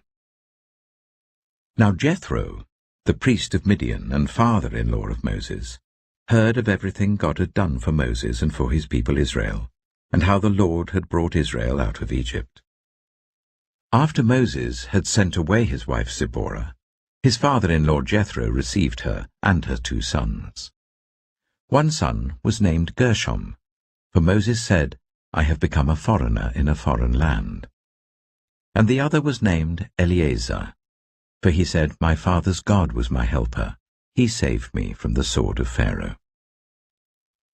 Jethro, Moses' father-in-law, together with Moses' sons and wife, came to him in the wilderness where he was camped near the mountain of God. Jethro had sent word to him, "I, your father-in-law Jethro, am coming to you with your wife and her 2 sons." So Moses went out to meet his father-in-law and bowed down and kissed him. They greeted each other and then went into the tent. Moses told his father-in-law about everything the Lord had done to Pharaoh and the Egyptians for Israel's sake, and about all the hardships they had met along the way, and how the Lord had saved them. Jethro was delighted to hear about all the good things the Lord had done for Israel in rescuing them from the hand of the Egyptians. He said, "Praise be to the Lord, who rescued you from the hand of the Egyptians and of Pharaoh, and who rescued the people from the hand of the Egyptians. Now I know that the Lord is greater than all other gods, for he did this to those who had treated Israel arrogantly." Then Jethro, Moses' father-in-law, brought a burnt offering and other sacrifices to God. And Aaron came with all the elders of Israel to eat a meal with Moses' father-in-law in the presence of God. The next day, Moses took his seat to serve as judge for the people, and they stood round him from morning till evening. When his father-in-law saw all that Moses was doing for the people, he said, "What is this you are doing for the people? Why do you alone sit as judge, while all these people stand round you from morning till evening?" Moses answered him, "Because the people come to me to seek God's will. Whenever they have a dispute, it is brought to me, and I decide between the parties and inform them of God's decrees and instructions." Moses' father-in-law replied, "What you are doing is not good. You and these people who come to you will only wear yourselves out. The work is too heavy for you. You cannot handle it alone. Listen now to me, and I will give you some advice, and may God be with you. You must be the people's representative before God and bring their disputes to him. Teach them his decrees and instructions, and show them the way they are to live and how they are to behave. But select capable men from all the people, men who fear God, trustworthy men who hate dishonest gain, and appoint them as officials over thousands, hundreds, fifties, and tens. Let them serve as judges for the people at all times. But let them bring every difficult case to you. The simple cases they can decide themselves. That will make your load lighter, because they will share it with you. If you do this, and God so commands, you will be able to stand the strain, and all these people will go home satisfied." Moses listened to his father-in-law and did everything he said. He chose capable men from all Israel and made them leaders of the people, officials over thousands, hundreds, fifties, and tens. They served as judges for the people at all times. The difficult cases they brought to Moses, but the simple ones they decided themselves. Then Moses sent his father-in-law on his way, and Jethro returned to his own country. Exodus chapter 19. On the first day of the 3rd month, after the Israelites left Egypt, On that very day they came to the desert of Sinai. After they set out from Rephidim, they entered the desert of Sinai, and Israel camped there in the desert in front of the mountain. Then Moses went up to God, and the Lord called to him from the mountain and said, "This is what you are to say to the descendants of Jacob, and what you are to tell the people of Israel. You yourselves have seen what I did to Egypt, and how I carried you on eagle's wings and brought you to myself. Now, if you obey me fully, and keep my covenant, then out of all nations you will be my treasured possession. Although the whole earth is mine, you will be for me a kingdom of priests and a holy nation. These are the words you are to speak to the Israelites." So Moses went back and summoned the elders of the people, and set before them all the words the Lord had commanded him to speak. The people all responded together, "We will do everything the Lord has said." So Moses brought their answer back to the Lord. The Lord said to Moses, "I am going to come to you in a dense cloud, so that the people will hear me speaking with you and will always put their trust in you." Then Moses told the Lord what the people had said, and the Lord said to Moses, "Go to the people and consecrate them today and tomorrow. Make them wash their clothes and be ready by the third day, because on that day the Lord will come down on Mount Sinai in the sight of all the people. Put limits for the people around the mountain and tell them, 'Be careful that you do not approach the mountain or touch the foot of it. Whoever touches the mountain is to be put to death. They are to be stoned or shot with arrows. Not a hand is to be laid on them. No person or animal shall be permitted to live. Only when the ram's horn sounds a long blast may they approach the mountain." After Moses had gone down the mountain to the people, he consecrated them, and they washed their clothes. Then he said to the people, "Prepare yourselves for the third day. Abstain from sexual relations." On the morning of the third day, there was thunder and lightning, with a thick cloud over the mountain, and a very loud trumpet blast. Everyone in the camp trembled. Then Moses led the people out of the camp to meet with God, and they stood at the foot of the mountain. Mount Sinai was covered with smoke, because the Lord descended on it in fire. The smoke billowed up from it like smoke from a furnace, and the whole mountain trembled violently. As the sound of the trumpet grew louder and louder, Moses spoke, and the voice of God answered him. The Lord descended to the top of Mount Sinai and called Moses to the top of the mountain. So Moses went up, and the Lord said to him, "Go down and warn the people, so they do not force their way through to see the Lord, and many of them perish. Even the priests who approach the Lord must consecrate themselves, or the Lord will break out against them." Moses said to the Lord, "The people cannot come up Mount Sinai because you yourself warned us. Put limits around the mountain and set it apart as holy." The Lord replied, "Go down and bring Aaron up with you, but the priests and the people must not force their way through to come up to the Lord, or he will break out against them." So Moses went down to the people and told them. Exodus chapter 20. And God spoke all these words: "I am the Lord your God, who brought you out of Egypt, out of the land of slavery. You shall have no other gods before me. You shall not make for yourself an image in the form of anything in heaven above, or on the earth beneath, or in the waters below. You shall not bow down to them or worship them. For I, the Lord your God, am a jealous God, punishing the children for the sin of the parents to the third and fourth generation of those who hate me, but showing love to 1,000 generations of those who love me and keep my commandments. You shall not misuse the name of the Lord your God, for the Lord will not hold anyone guiltless who misuses his name. Remember the Sabbath day by keeping it holy.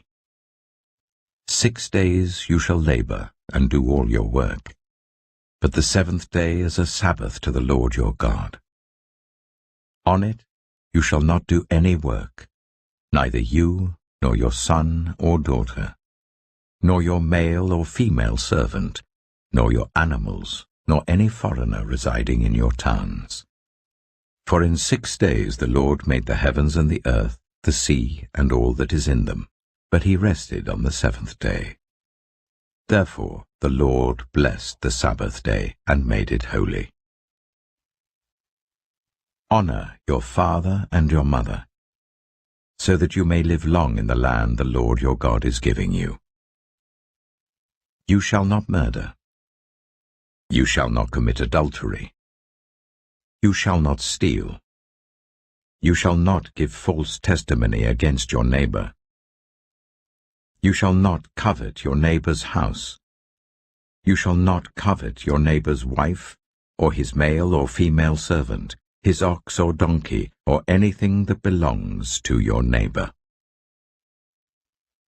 When the people saw the thunder and lightning and heard the trumpet and saw the mountain in smoke, they trembled with fear. They stayed at a distance and said to Moses, "Speak to us yourself, and we will listen.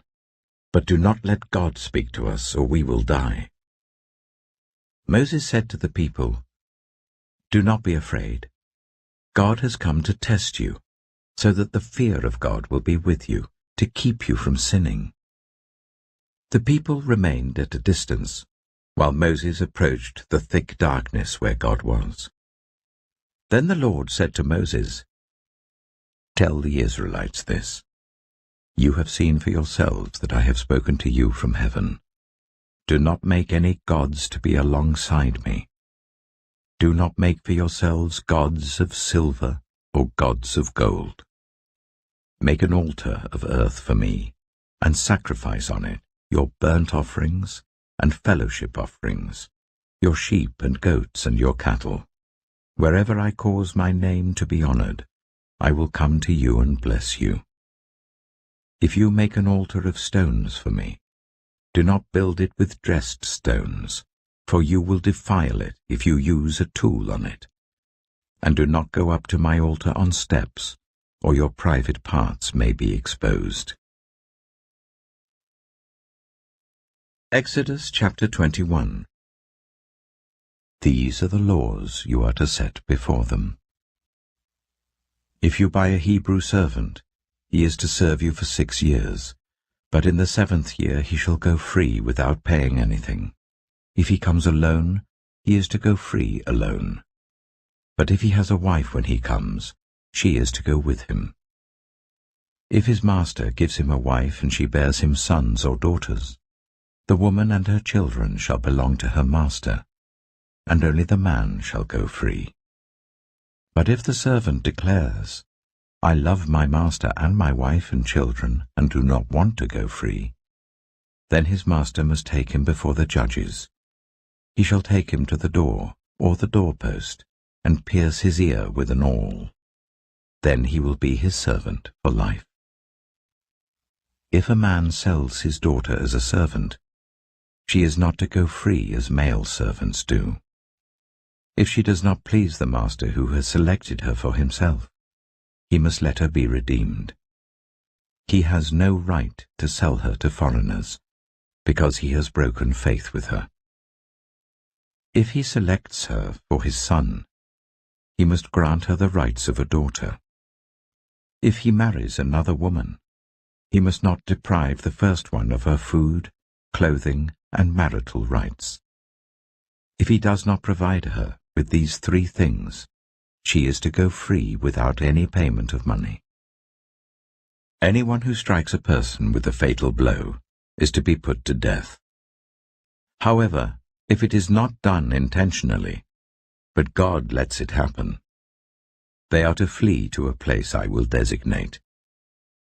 But if anyone schemes and kills someone deliberately, that person is to be taken from my altar and put to death. Anyone who attacks their father or mother is to be put to death. Anyone who kidnaps someone is to be put to death, whether the victim has been sold or is still in the kidnapper's possession. Anyone who curses their father or mother is to be put to death. If people quarrel and one person hits another with a stone or with their fist, and the victim does not die but is confined to bed, the one who struck the blow will not be held liable if the other can get up and walk around outside with a staff. However, the guilty party must pay the injured person for any loss of time and see that the victim is completely healed. Anyone who beats their male or female slave with a rod must be punished if the slave dies as a direct result. But they are not to be punished if the slave recovers after a day or two, since the slave is their property. If people are fighting and hit a pregnant woman and she gives birth prematurely, but there is no serious injury, the offender must be fined whatever the woman's husband demands and the court allows. But if there is serious injury, you are to take life for life, eye for eye, tooth for tooth, hand for hand, foot for foot, burn for burn, wound for wound, bruise for bruise. An owner who hits a male or female slave in the eye and destroys it must let the slave go free to compensate for the eye. And an owner who knocks out the tooth of a male or female slave must let the slave go free to compensate for the tooth. If a bull gores a man or woman to death, the bull is to be stoned to death, and its meat must not be eaten. But the owner of the bull will not be held responsible. If, however, the bull has had the habit of goring, and the owner has been warned but has not kept it penned up, and it kills a man or woman, the bull is to be stoned, and its owner also is to be put to death. However, if payment is demanded, the owner may redeem his life by the payment of whatever is demanded. This law also applies if the bull gores a son or a daughter. If the bull gores a male or female slave, the owner must pay 30 shekels of silver to the master of the slave, and the bull is to be stoned to death. If anyone uncovers a pit, or digs one and fails to cover it, and an ox or donkey falls into it, the one who opened the pit must pay the owner for the loss and take the dead animal in exchange. If anyone's bull injures someone else's bull and it dies, the two parties are to sell the live one and divide both the money and the dead animal equally. However, if it was known that the bull had the habit of goring, yet the owner did not keep it penned up, the owner must pay animal for animal and take the dead animal in exchange. Exodus chapter 22. Whoever steals an ox or a sheep and slaughters it, or sells it, must pay back 5 head of cattle for the ox and 4 sheep for the sheep. If a thief is caught breaking in at night and is struck a fatal blow, the defender is not guilty of bloodshed. But if it happens after sunrise, the defender is guilty of bloodshed. Anyone who steals must certainly make restitution. But if they have nothing, they must be sold to pay for their theft. If the stolen animal is found alive in their possession, whether ox or donkey or sheep, they must pay back double. If anyone grazes their livestock in a field or vineyard, and lets them stray and they graze in someone else's field, the offender must make restitution from the best of their own field or vineyard.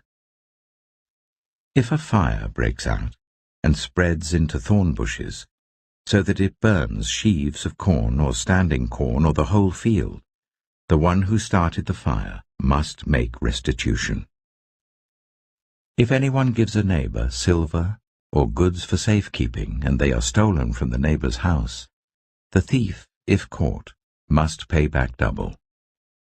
But if the thief is not found, the owner of the house must appear before the judges, and they must determine whether the owner of the house has laid hands on the other person's property.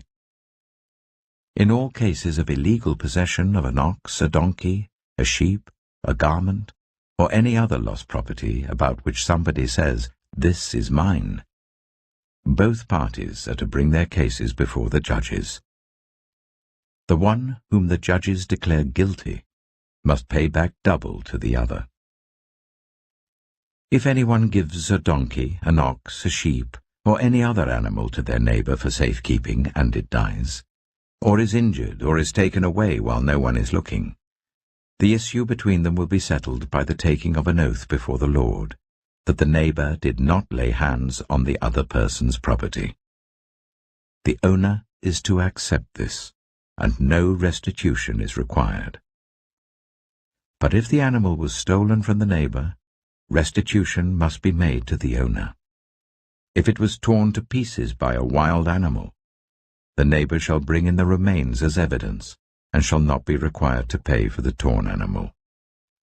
If anyone borrows an animal from their neighbor, and it is injured or dies while the owner is not present, they must make restitution. But if the owner is with the animal, the borrower will not have to pay. If the animal was hired, the money paid for the hire covers the loss. If a man seduces a virgin who is not pledged to be married and sleeps with her, he must pay the bride price, and she shall be his wife. If her father absolutely refuses to give her to him, he must still pay the bride price for virgins. Do not allow a sorceress to live. Anyone who has sexual relations with an animal is to be put to death. Whoever sacrifices to any god other than the Lord must be destroyed.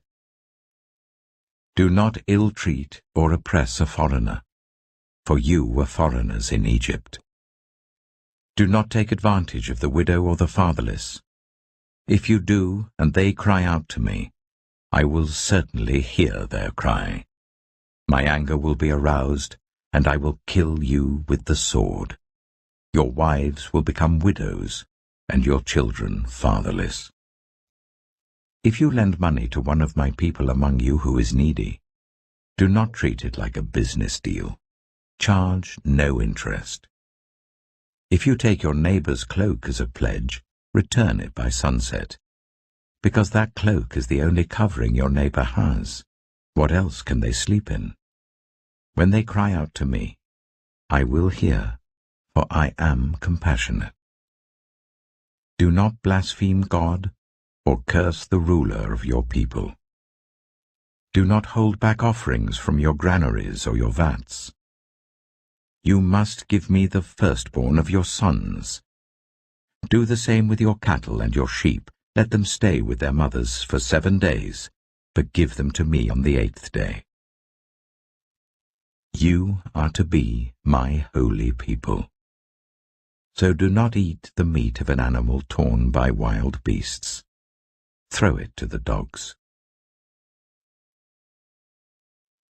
Exodus chapter 23. Do not spread false reports. Do not help a guilty person by being a malicious witness. Do not follow the crowd in doing wrong. When you give testimony in a lawsuit, do not pervert justice by siding with the crowd, and do not show favoritism to a poor person in a lawsuit.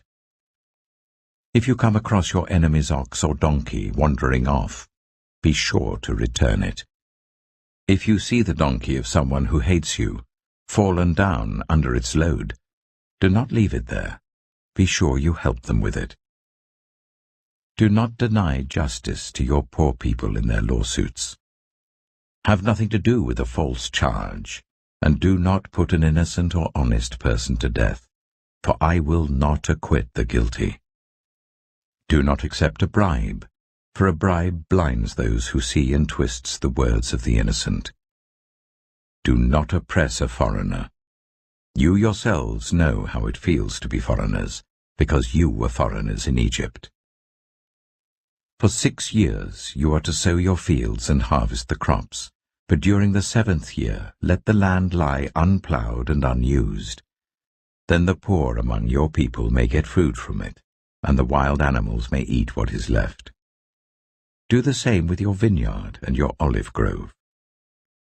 6 days do your work, but on the 7th day do not work, so that your ox and your donkey may rest, and so that the slave born in your household and the foreigner living among you may be refreshed. Be careful to do everything I have said to you. Do not invoke the names of other gods. Do not let them be heard on your lips. 3 times a year you are to celebrate a festival to me. Celebrate the festival of unleavened bread. For 7 days eat bread made without yeast, as I commanded you. Do this at the appointed time in the month of Aviv, for in that month you came out of Egypt. No one is to appear before me empty-handed. Celebrate the festival of harvest with the first fruits of the crops you sow in your field. Celebrate the festival of ingathering at the end of the year, when you gather in your crops from the field. 3 times a year all the men are to appear before the sovereign Lord. Do not offer the blood of a sacrifice to me, along with anything containing yeast. The fat of my festival offerings must not be kept until morning. Bring the best of the first fruits of your soil to the house of the Lord your God. Do not cook a young goat in its mother's milk. See, I am sending an angel ahead of you to guard you along the way, and to bring you to the place I have prepared. Pay attention to him and listen to what he says. Do not rebel against him. He will not forgive your rebellion, since my name is in him.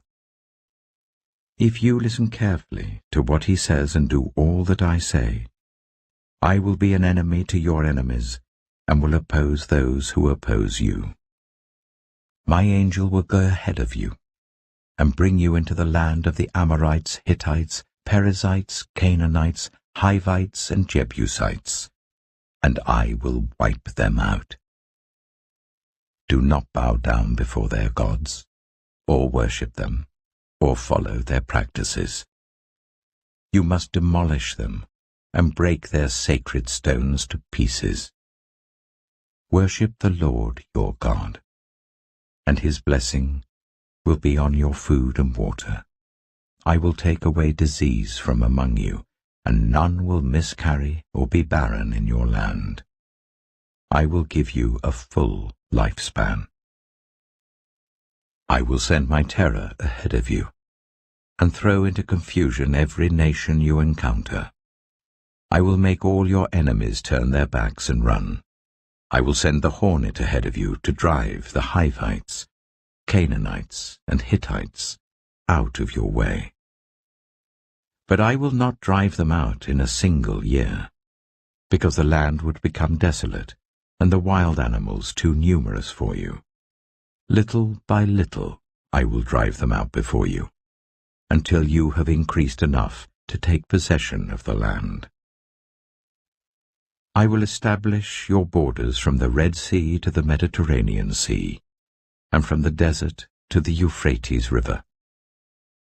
I will give into your hands the people who live in the land, and you will drive them out before you. Do not make a covenant with them or with their gods. Do not let them live in your land, or they will cause you to sin against me, because the worship of their gods will certainly be a snare to you. Exodus chapter 24. Then the Lord said to Moses, Come up to the Lord, you and Aaron, Nadab and Abihu, and 70 of the elders of Israel. You are to worship at a distance. But Moses alone is to approach the Lord. The others must not come near, and the people may not come up with him. When Moses went and told the people all the Lord's words and laws, they responded with one voice, "Everything the Lord has said we will do." Moses then wrote down everything the Lord had said. He got up early the next morning and built an altar at the foot of the mountain and set up 12 stone pillars representing the 12 tribes of Israel. Then he sent young Israelite men, and they offered burnt offerings and sacrificed young bulls as fellowship offerings to the Lord. Moses took half of the blood and put it in bowls, and the other half he splashed against the altar. Then he took the book of the covenant and read it to the people. They responded, "We will do everything the Lord has said. We will obey." Moses then took the blood, sprinkled it on the people, and said, "This is the blood of the covenant that the Lord has made with you in accordance with all these words." Moses and Aaron, Nadab and Abihu, and the 70 elders of Israel went up and saw the God of Israel. Under his feet was something like a pavement made of lapis lazuli, as bright blue as the sky. But God did not raise his hand against these leaders of the Israelites. They saw God, and they ate and drank. The Lord said to Moses, "Come up to me on the mountain and stay here, and I will give you the tablets of stone with the law and commandments I have written for their instruction." Then Moses set out with Joshua his assistant, and Moses went up on the mountain of God. He said to the elders, "Wait here for us until we come back to you. Aaron and Hur are with you, and anyone involved in a dispute can go to them." When Moses went up on the mountain, the cloud covered it, and the glory of the Lord settled on Mount Sinai. For 6 days the cloud covered the mountain, and on the 7th day the Lord called to Moses from within the cloud. To the Israelites, the glory of the Lord looked like a consuming fire on top of the mountain. Then Moses entered the cloud as he went on up the mountain, and he stayed on the mountain 40 days and 40 nights. Exodus chapter 25. The Lord said to Moses, "Tell the Israelites to bring me an offering. You are to receive the offering for me from everyone whose heart prompts them to give. These are the offerings you are to receive from them: gold, silver and bronze, blue, purple and scarlet yarn, and fine linen, goat hair, ram skins dyed red, and another type of durable leather, acacia wood, olive oil for the light, spices for the anointing oil and for the fragrant incense, and onyx stones and other gems to be mounted on the ephod and breastpiece. Then let them make a sanctuary for me, and I will dwell among them. Make this tabernacle and all its furnishings exactly like the pattern I will show you. Let them make an ark of acacia wood, 2.5 cubits long, 1.5 cubits wide, and 1.5 cubits high. Overlay it with pure gold both inside and out, and make a gold moulding around it. Cast 4 gold rings for it, and fasten them to its 4 feet, with 2 rings on one side and 2 rings on the other. Then make poles of acacia wood, and overlay them with gold. Insert the poles into the rings on the sides of the ark to carry it. The poles are to remain in the rings of this ark. They are not to be removed. Then put in the ark the tablets of the covenant law which I will give you. Make an atonement cover of pure gold, 2.5 cubits long and 1.5 cubits wide, and make 2 cherubim out of hammered gold at the ends of the cover. Make 1 cherub on one end and the 2nd cherub on the other. Make the cherubim of one piece with the cover at the 2 ends. The cherubim are to have their wings spread upwards, overshadowing the cover with them. The cherubim are to face each other, looking towards the cover. Place the cover on top of the ark and put in the ark the tablets of the covenant law that I will give you. There, above the cover, between the two cherubim that are over the ark of the covenant law, I will meet with you and give you all my commands for the Israelites. Make a table of acacia wood, 2 cubits long, a cubit wide, and a cubit and a half high. Overlay it with pure gold and make a gold moulding around it. Also make around it a rim, a handbreadth wide, and put a gold moulding on the rim. Make 4 gold rings for the table and fasten them to the 4 corners where the 4 legs are. The rings are to be close to the rim to hold the poles used in carrying the table. Make the poles of acacia wood, overlay them with gold, and carry the table with them. And make its plates and dishes of pure gold, as well as its pitchers and bowls for the pouring out of offerings. Put the bread of the presence on this table, to be before me at all times. Make a lampstand of pure gold. Hammer out its base and shaft, and make its flower-like cups, buds, and blossoms of one piece with them. 6 branches are to extend from the sides of the lampstand, 3 on one side and 3 on the other. 3 cups, shaped like almond flowers with buds and blossoms, are to be on one branch, 3 on the next branch, and the same for all 6 branches extending from the lampstand. And on the lampstand there are to be 4 cups shaped like almond flowers with buds and blossoms. 1 bud shall be under the first pair of branches extending from the lampstand, a 2nd bud under the 2nd pair, and a 3rd bud under the 3rd pair. 6 branches in all. The buds and branches shall all be of one piece with the lampstand hammered out of pure gold. Then make it 7 lamps, and set them up on it so that they light the space in front of it. Its wick trimmers and trays are to be of pure gold. A talent of pure gold is to be used for the lampstand and all these accessories. See that you make them according to the pattern shown you on the mountain. Exodus chapter 26. Make the tabernacle with 10 curtains of finely twisted linen and blue, purple, and scarlet yarn, with cherubim woven into them by a skilled worker. All the curtains are to be the same size, 28 cubits long and 4 cubits wide. Join 5 of the curtains together, and do the same with the other 5. Make loops of blue material along the edge of the end curtain in one set, and do the same with the end curtain in the other set. Make 50 loops on one curtain and 50 loops on the end curtain of the other set, with the loops opposite each other. Then make 50 gold clasps, and use them to fasten the curtains together, so that the tabernacle is a unit. Make curtains of goat hair for the tent over the tabernacle, 11 altogether.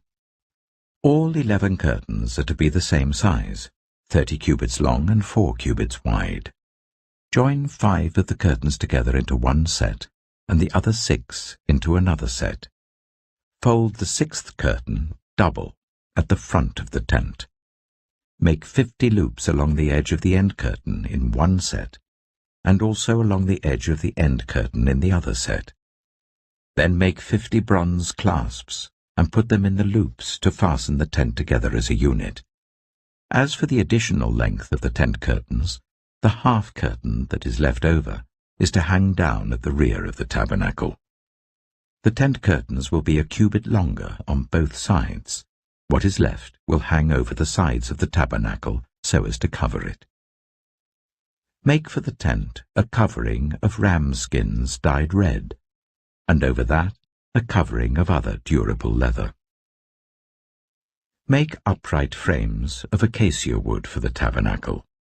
Each frame is to be 10 cubits long and a cubit and a half wide, with 2 projections set parallel to each other.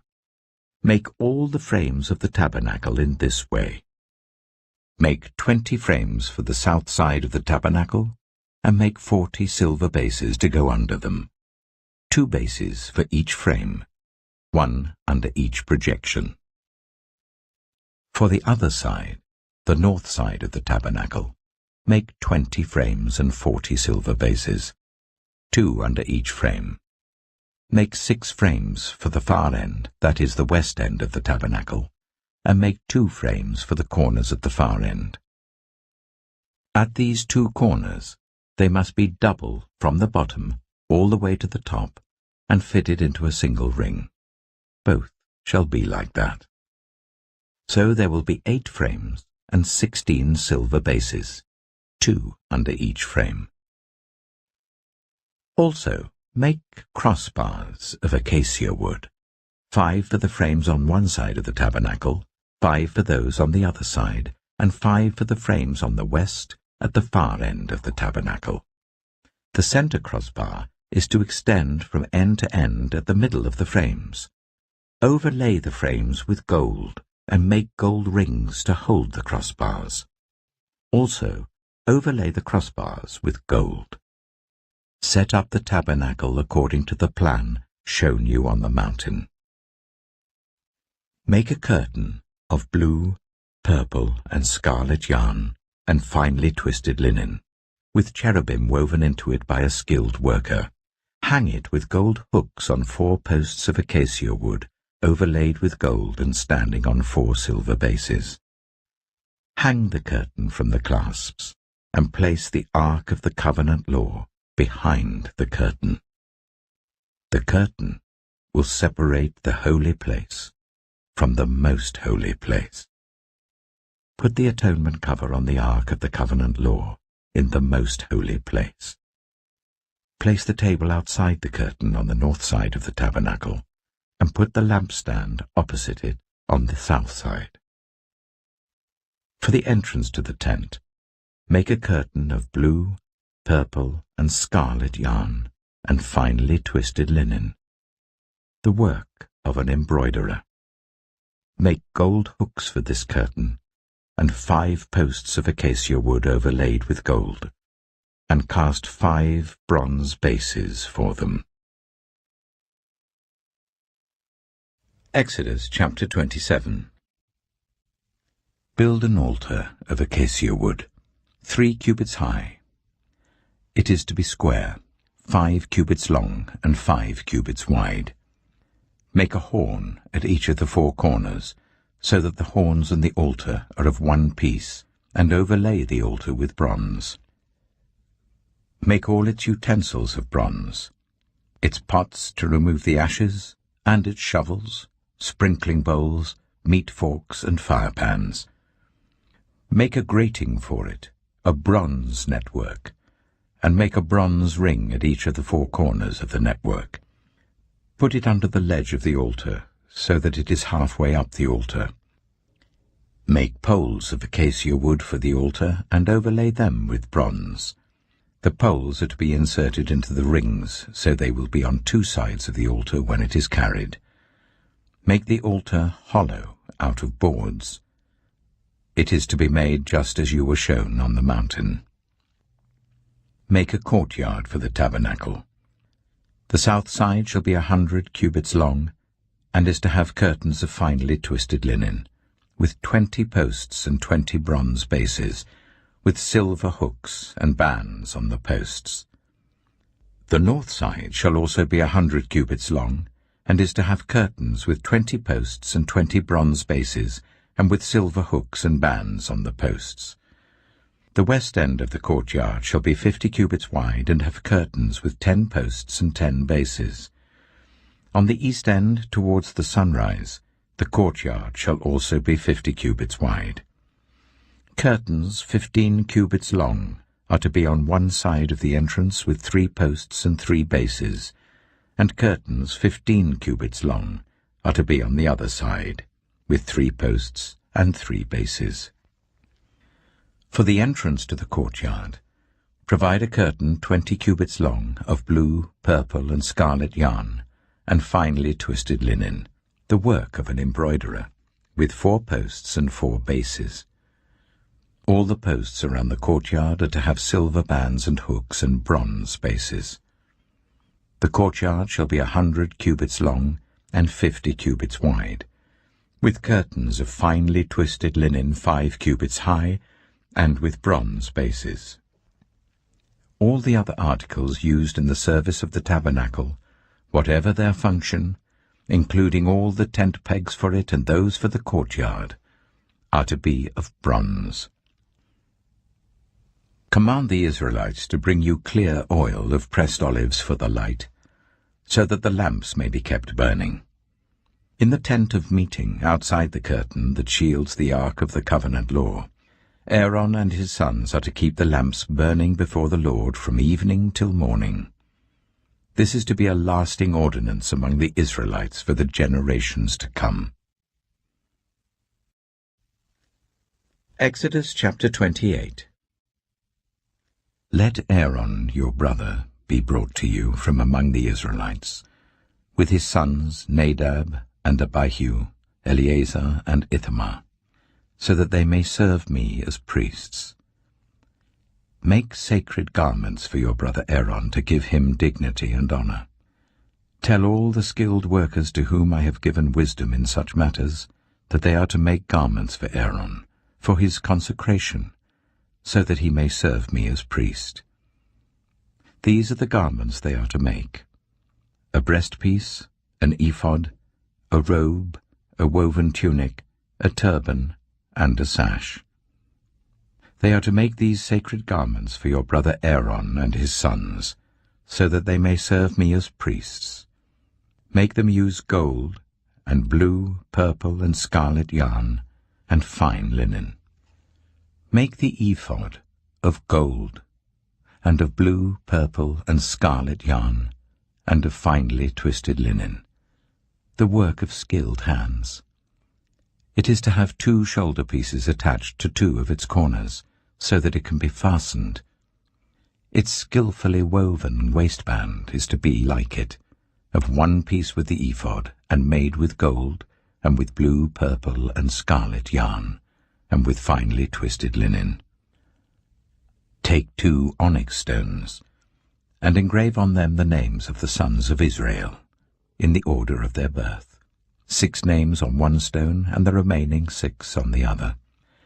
Engrave the names of the sons of Israel on the 2 stones, the way a gem cutter engraves a seal.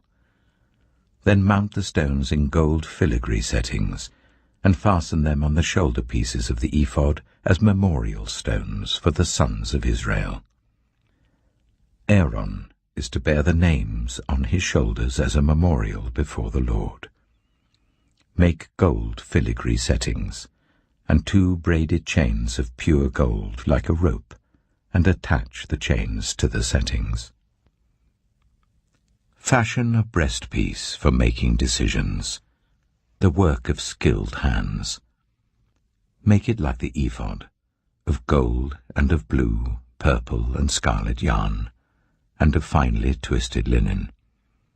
It is to be square, a span long and a span wide, and folded double. Then mount 4 rows of precious stones on it.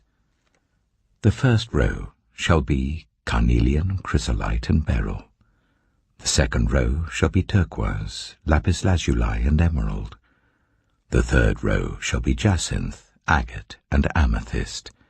The fourth row shall be topaz, onyx, and jasper. Mount them in gold filigree settings. There are to be 12 stones, 1 for each of the names of the sons of Israel, each engraved like a seal with the name of 1 of the 12 tribes. For the breastpiece, make braided chains of pure gold like a rope. Make 2 gold rings for it and fasten them to 2 corners of the breastpiece. Fasten the 2 gold chains to the rings at the corners of the breastpiece, and the other ends of the chains to the 2 settings, attaching them to the shoulder pieces of the ephod at the front. Make 2 gold rings, and attach them to the other 2 corners of the breastpiece on the inside edge next to the ephod. Make 2 more gold rings, and attach them to the bottom of the shoulder pieces on the front of the ephod, close to the seam just above the waistband of the ephod. The rings of the breastpiece are to be tied to the rings of the ephod with blue cord, connecting it to the waistband, so that the breastpiece will not swing out from the ephod. Whenever Aaron enters the holy place, he will bear the names of the sons of Israel over his heart on the breastpiece of decision, as a continuing memorial before the Lord. Also put the Urim and the Thummim in the breastpiece, so they may be over Aaron's heart whenever he enters the presence of the Lord. Thus Aaron will always bear the means of making decisions for the Israelites over his heart before the Lord. Make the robe of the ephod entirely out of blue cloth, with an opening for the head in its center. There shall be a woven edge like a collar around this opening, so that it will not tear. Make pomegranates of blue, purple, and scarlet yarn around the hem of the robe, with gold bells between them. The gold bells and the pomegranates are to alternate round the hem of the robe. Aaron must wear it when he ministers. The sound of the bells will be heard when he enters the holy place before the Lord and when he comes out, so that he will not die. Make a plate of pure gold, and engrave on it, as on a seal, "Holy to the Lord." Fasten a blue cord to it, to attach it to the turban. It is to be on the front of the turban.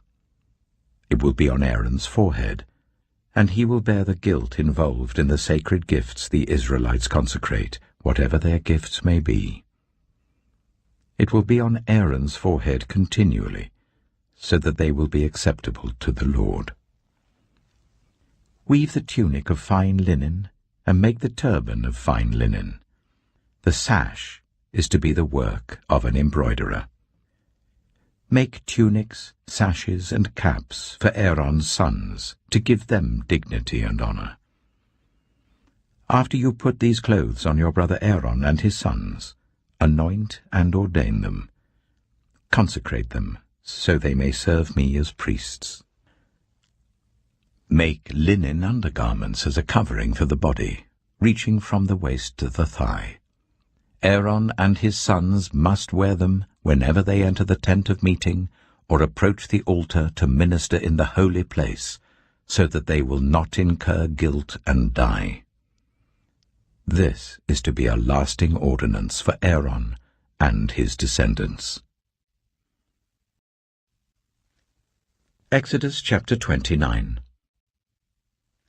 This is what you are to do to consecrate them, so that they may serve me as priests. Take a young bull and 2 rams without defect, and from the finest wheat flour make round loaves without yeast, thick loaves without yeast, and with olive oil mixed in, and thin loaves without yeast, and brushed with olive oil. Put them in a basket, and present them in it, along with the bull and the 2 rams. Then bring Aaron and his sons to the entrance to the tent of meeting, and wash them with water.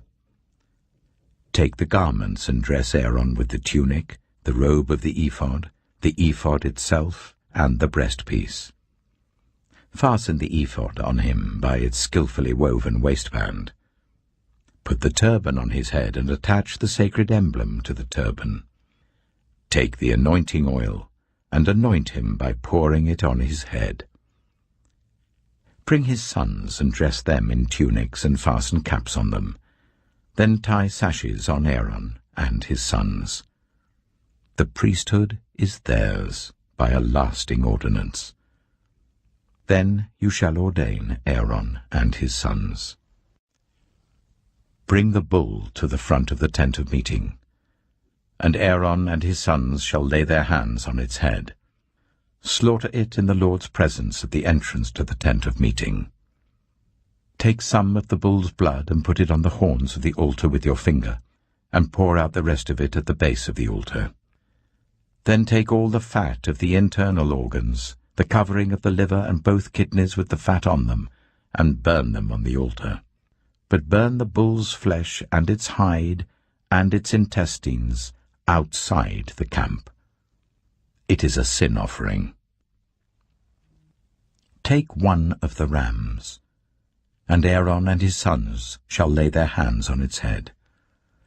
Slaughter it, and take the blood and splash it against the sides of the altar. Cut the ram into pieces, and wash the internal organs and the legs, putting them with the head and the other pieces. Then burn the entire ram on the altar. It is a burnt offering to the Lord, a pleasing aroma, a food offering presented to the Lord. Take the other ram, and Aaron and his sons shall lay their hands on its head.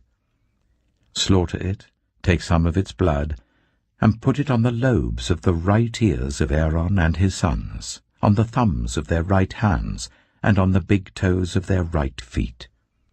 Then splash blood against the sides of the altar. And take some of the blood on the altar, and some of the anointing oil, and sprinkle it on Aaron and his garments, and on his sons and their garments. Then he and his sons and their garments will be consecrated. Take from this ram the fat tail, the fat on the internal organs, the covering of the liver, both kidneys with the fat on them, and the right thigh. This is the ram for the ordination. From the basket of bread made without yeast, which is before the Lord, take 1 round loaf, 1 thick loaf with olive oil mixed in, and 1 thin loaf. Put all these in the hands of Aaron and his sons, and wave them before the Lord, as a wave offering. Then take them from their hands, and burn them on the altar along with the burnt offering, for a pleasing aroma to the Lord, a food offering presented to the Lord. After you take the breast of the ram for Aaron's ordination, wave it before the Lord as a wave offering, and it will be your share. Consecrate those parts of the ordination ram that belong to Aaron and his sons, the breast that was waved and the thigh that was presented. This is always to be the regular share from the Israelites for Aaron and his sons. It is the contribution the Israelites are to make to the Lord from their fellowship offerings. Aaron's sacred garments will belong to his descendants, so that they can be anointed and ordained in them. The son who succeeds him as priest and comes to the tent of meeting to minister in the holy place is to wear them 7 days. Take the ram for the ordination and cook the meat in a sacred place. At the entrance to the tent of meeting, Aaron and his sons are to eat the meat of the ram and the bread that is in the basket. They are to eat these offerings by which atonement was made for their ordination and consecration. But no one else may eat them, because they are sacred. And if any of the meat of the ordination ram or any bread is left over till morning, burn it up. It must not be eaten, because it is sacred. Do for Aaron and his sons everything I have commanded you, taking 7 days to ordain them. Sacrifice a bull each day as a sin offering to make atonement. Purify the altar by making atonement for it and anoint it to consecrate it. For 7 days make atonement for the altar and consecrate it. Then the altar will be most holy, and whatever touches it will be holy. This is what you are to offer on the altar regularly each day. 2 lambs, a year old. Offer one in the morning and the other at twilight. With the first lamb, offer 1/10 of an ephah of the finest flour, mixed with 1/4 of a hin of oil from pressed olives, and 1/4 of a hin of wine as a drink offering. Sacrifice the other lamb at twilight with the same grain offering and its drink offering as in the morning, a pleasing aroma, a food offering presented to the Lord. For the generations to come, this burnt offering is to be made regularly at the entrance to the tent of meeting before the Lord. There I will meet you and speak to you. There also I will meet with the Israelites, and the place will be consecrated by my glory. So I will consecrate the tent of meeting and the altar, and will consecrate Aaron and his sons to serve me as priests. Then I will dwell among the Israelites and be their God. They will know that I am the Lord their God, who brought them out of Egypt, so that I might dwell among them. I am the Lord their God. Exodus chapter 30. Make an altar of acacia wood for burning incense. It is to be square, a cubit long and a cubit wide and 2 cubits high, its horns of one piece with it. Overlay the top and all the sides and the horns with pure gold, and make a gold moulding around it. Make 2 gold rings for the altar below the moulding, 2 on each of the opposite sides to hold the poles used to carry it. Make the poles of acacia wood and overlay them with gold. Put the altar in front of the curtain that shields the ark of the covenant law, before the atonement cover that is over the tablets of the covenant law, where I will meet with you. Aaron must burn fragrant incense on the altar every morning when he tends the lamps.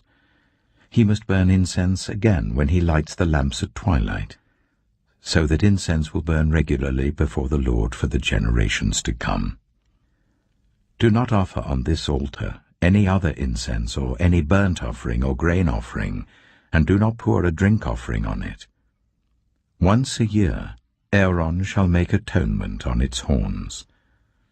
This annual atonement must be made with the blood of the atoning sin offering for the generations to come. It is most holy to the Lord.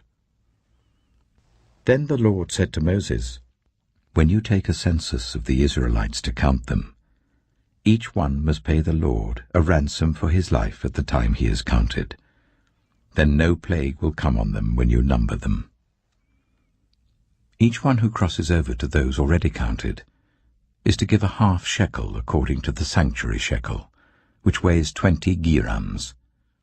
This half shekel is an offering to the Lord. All who cross over, those 20 years old or more, are to give an offering to the Lord. The rich are not to give more than a half shekel, and the poor are not to give less when you make the offering to the Lord to atone for your lives. Receive the atonement money from the Israelites and use it for the service of the tent of meeting. It will be a memorial for the Israelites before the Lord, making atonement for your lives. Then the Lord said to Moses, Make a bronze basin, with its bronze stand for washing. Place it between the tent of meeting and the altar, and put water in it. Aaron and his sons are to wash their hands and feet with water from it. Whenever they enter the tent of meeting, they shall wash with water, so that they will not die. Also, when they approach the altar to minister by presenting a food offering to the Lord, they shall wash their hands and feet, so that they will not die. This is to be a lasting ordinance for Aaron and his descendants for the generations to come. Then the Lord said to Moses, Take the following fine spices: 500 shekels of liquid myrrh, half as much, that is 250 shekels, of fragrant cinnamon, 250 shekels of fragrant calamus, 500 shekels of cassia, all according to the sanctuary shekel, and a hin of olive oil. Make these into a sacred anointing oil, a fragrant blend, the work of a perfumer. It will be the sacred anointing oil. Then use it to anoint the tent of meeting, the ark of the covenant law, the table and all its articles, the lampstand and its accessories, the altar of incense, the altar of burnt offering and all its utensils, and the basin with its stand. You shall consecrate them, so they will be most holy, and whatever touches them will be holy. Anoint Aaron and his sons and consecrate them, so they may serve me as priests. Say to the Israelites, this is to be my sacred anointing oil for the generations to come.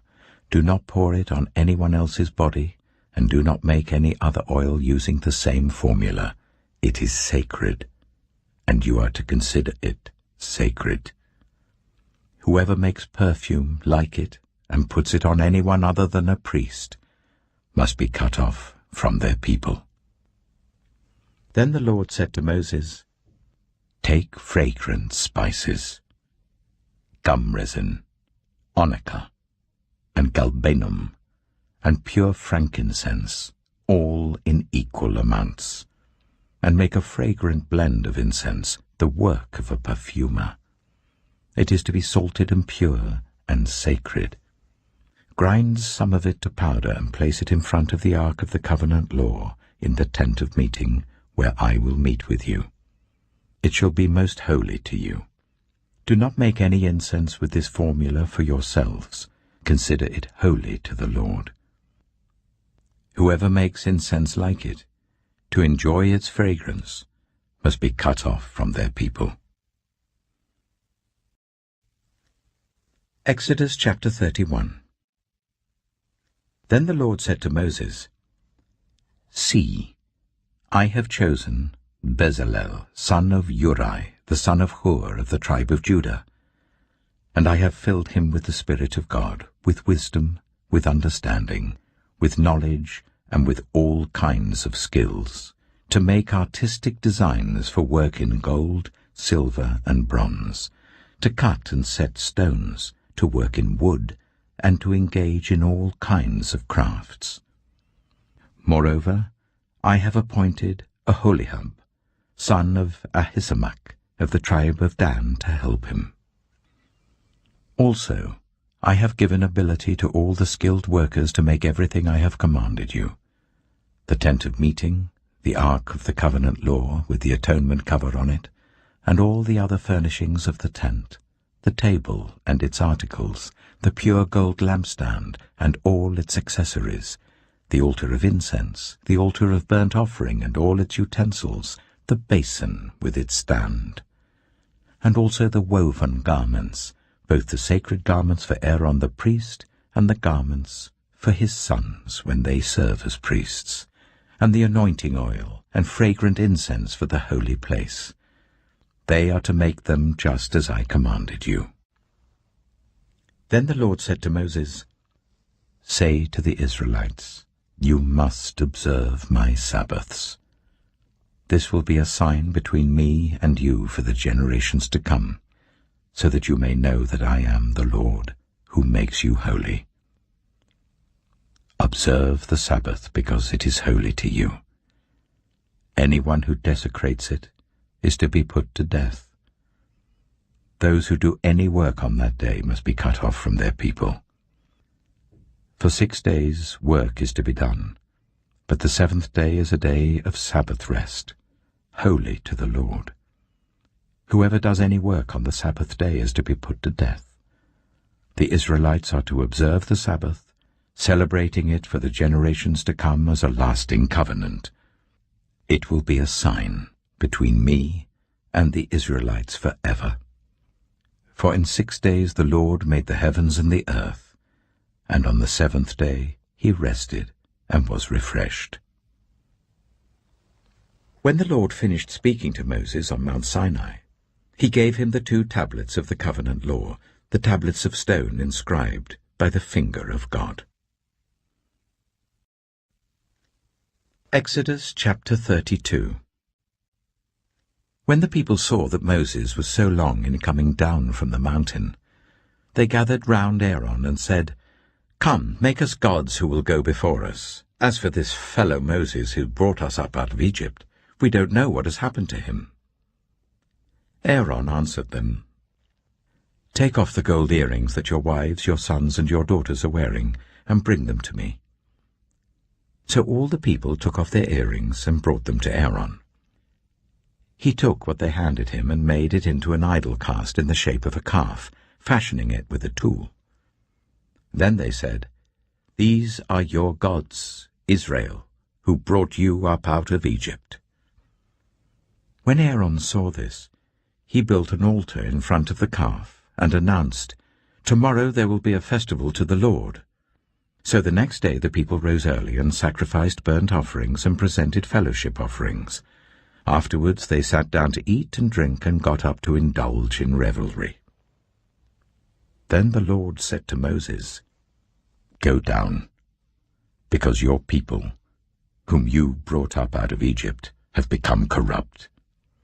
They have been quick to turn away from what I commanded them, and have made themselves an idol cast in the shape of a calf. They have bowed down to it and sacrificed to it, and have said, 'These are your gods, Israel, who brought you up out of Egypt.' I have seen these people," the Lord said to Moses, "and they are a stiff-necked people. Now leave me alone, so that my anger may burn against them, and that I may destroy them. Then I will make you into a great nation." But Moses sought the favor of the Lord his God. "Lord," he said, "why should your anger burn against your people, whom you brought out of Egypt with great power and a mighty hand? Why should the Egyptians say, 'It was with evil intent that he brought them out, to kill them in the mountains and to wipe them off the face of the earth'? Turn from your fierce anger.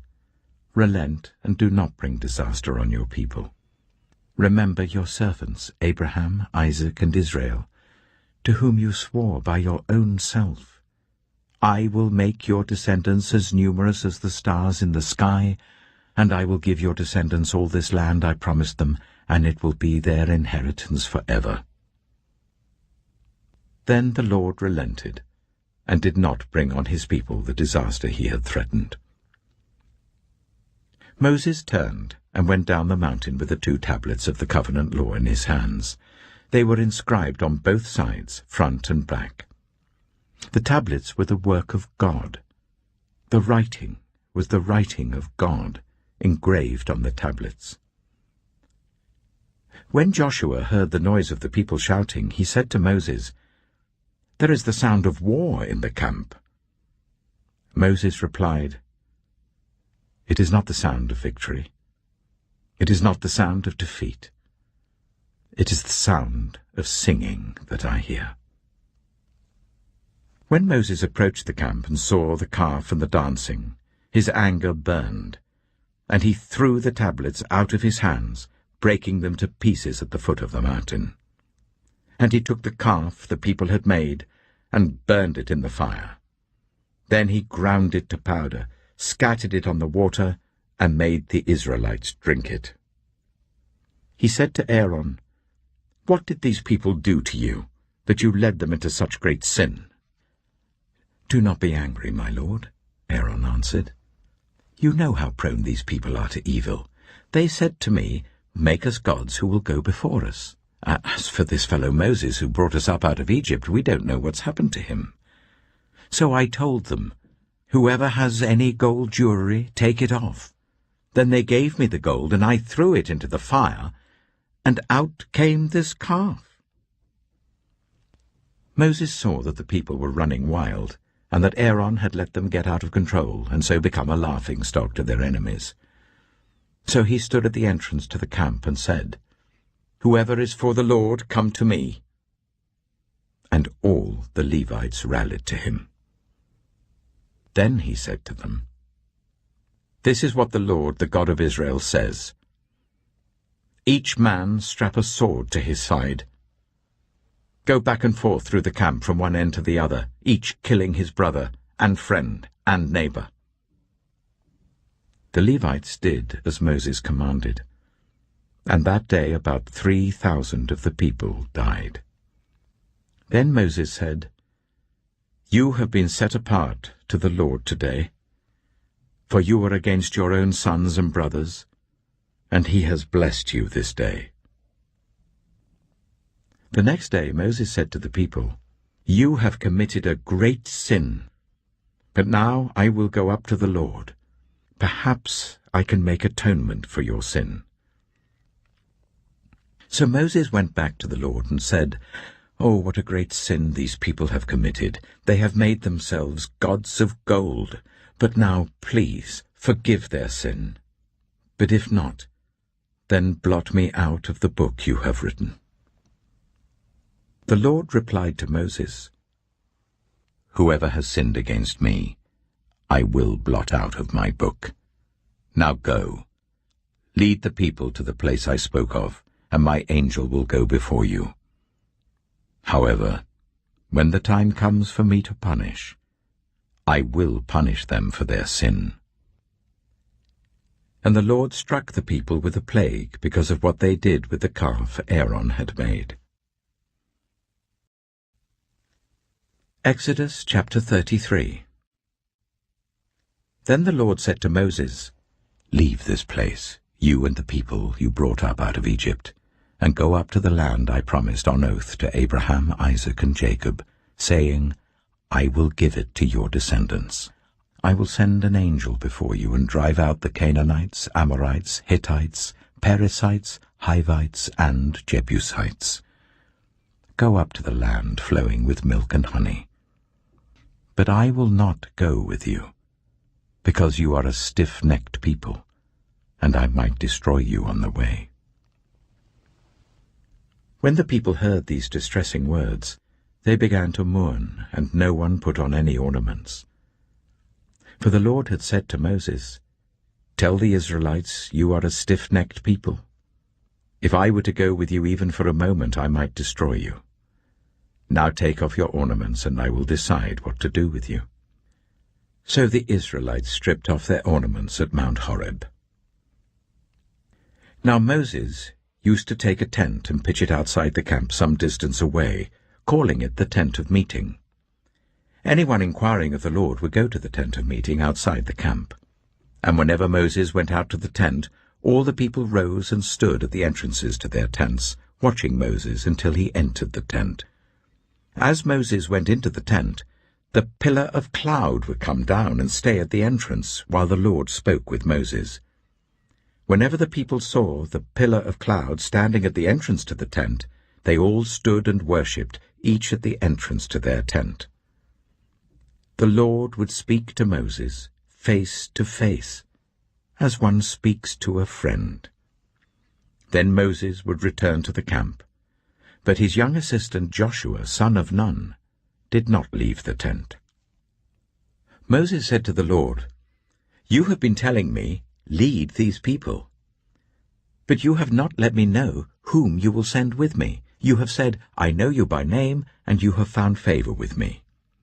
If you are pleased with me, teach me your ways, so I may know you and continue to find favor with you. Remember that this nation is your people." The Lord replied, "My presence will go with you, and I will give you rest." Then Moses said to him, "If your presence does not go with us, do not send us up from here. How will anyone know that you are pleased with me and with your people unless you go with us? What else will distinguish me and your people from all the other people on the face of the earth?" And the Lord said to Moses, "I will do the very thing you have asked, because I am pleased with you, and I know you by name." Then Moses said, "Now show me your glory." And the Lord said, "I will cause all my goodness to pass in front of you, and I will proclaim my name, the Lord, in your presence. I will have mercy on whom I will have mercy, and I will have compassion on whom I will have compassion. But," he said, "you cannot see my face, for no one may see me and live." Then the Lord said, "There is a place near me where you may stand on a rock. When my glory passes by, I will put you in a cleft in the rock and cover you with my hand until I have passed by. Then I will remove my hand, and you will see my back, but my face must not be seen." Exodus chapter 34. The Lord said to Moses, "Chisel out 2 stone tablets like the first ones, and I will write on them the words that were on the first tablets which you broke. Be ready in the morning, and then come up on Mount Sinai. Present yourself to me there on the top of the mountain. No one is to come with you, or be seen anywhere on the mountain. Not even the flocks and herds may graze in front of the mountain. So Moses chiseled out 2 stone tablets like the first ones, and went up Mount Sinai early in the morning as the Lord had commanded him, and he carried the 2 stone tablets in his hands. Then the Lord came down in the cloud, and stood there with him, and proclaimed his name, the Lord. And he passed in front of Moses, proclaiming, the Lord, the compassionate and gracious God, slow to anger, abounding in love and faithfulness, maintaining love to thousands, and forgiving wickedness, rebellion, and sin. Yet he does not leave the guilty unpunished. He punishes the children and their children for the sin of the parents to the 3rd and 4th generation. Moses bowed to the ground at once and worshipped. Lord, he said, if I have found favor in your eyes, then let the Lord go with us. Although this is a stiff-necked people, forgive our wickedness and our sin, and take us as your inheritance. Then the Lord said, I am making a covenant with you. Before all your people, I will do wonders never before done in any nation in all the world. The people you live among will see how awesome is the work that I, the Lord, will do for you. Obey what I command you today. I will drive out before you the Amorites, Canaanites, Hittites, Perizzites, Hivites, and Jebusites. Be careful not to make a treaty with those who live in the land where you are going, or they will be a snare among you. Break down their altars, smash their sacred stones, and cut down their Asherah poles. Do not worship any other god, for the Lord, whose name is jealous, is a jealous God. Be careful not to make a treaty with those who live in the land, for when they prostitute themselves to their gods and sacrifice to them, they will invite you, and you will eat their sacrifices. And when you choose some of their daughters as wives for your sons, and those daughters prostitute themselves to their gods, they will lead your sons to do the same. Do not make any idols. Celebrate the festival of unleavened bread. For 7 days eat bread made without yeast as I commanded you. Do this at the appointed time in the month of Aviv, for in that month you came out of Egypt. The first offspring of every womb belongs to me, including all the firstborn males of your livestock, whether from herd or flock. Redeem the firstborn donkey with a lamb, but if you do not redeem it, break its neck. Redeem all your firstborn sons. No one is to appear before me empty-handed. 6 days you shall labor, but on the 7th day you shall rest. Even during the plowing season and harvest you must rest. Celebrate the festival of weeks with the first fruits of the wheat harvest, and the festival of ingathering at the turn of the year. 3 times a year all your men are to appear before the sovereign Lord, the God of Israel. I will drive out nations before you, and enlarge your territory, and no one will covet your land when you go up 3 times each year to appear before the Lord your God. Do not offer the blood of a sacrifice to me along with anything containing yeast, and do not let any of the sacrifice from the Passover festival remain until morning. Bring the best of the first fruits of your soil to the house of the Lord your God. Do not cook a young goat in its mother's milk. Then the Lord said to Moses, Write down these words, for in accordance with these words I have made a covenant with you and with Israel. Moses was there with the Lord 40 days and 40 nights, without eating bread or drinking water. And he wrote on the tablets the words of the covenant, the 10 Commandments. When Moses came down from Mount Sinai, with the 2 tablets of the covenant law in his hands, he was not aware that his face was radiant because he had spoken with the Lord. When Aaron and all the Israelites saw Moses, his face was radiant, and they were afraid to come near him. But Moses called to them. So Aaron and all the leaders of the community came back to him, and he spoke to them. Afterwards all the Israelites came near him, and he gave them all the commands the Lord had given him on Mount Sinai. When Moses finished speaking to them, he put a veil over his face. But whenever he entered the Lord's presence to speak with him, he removed the veil until he came out. And when he came out and told the Israelites what he had been commanded, they saw that his face was radiant. Then Moses would put the veil back over his face until he went in to speak with the Lord. Exodus chapter 35. Moses assembled the whole Israelite community and said to them, "These are the things the Lord has commanded you to do. For 6 days work is to be done, but the 7th day shall be your holy day, a day of Sabbath rest to the Lord. Whoever does any work on it is to be put to death. Do not light a fire in any of your dwellings on the Sabbath day." Moses said to the whole Israelite community, "This is what the Lord has commanded. From what you have, take an offering for the Lord.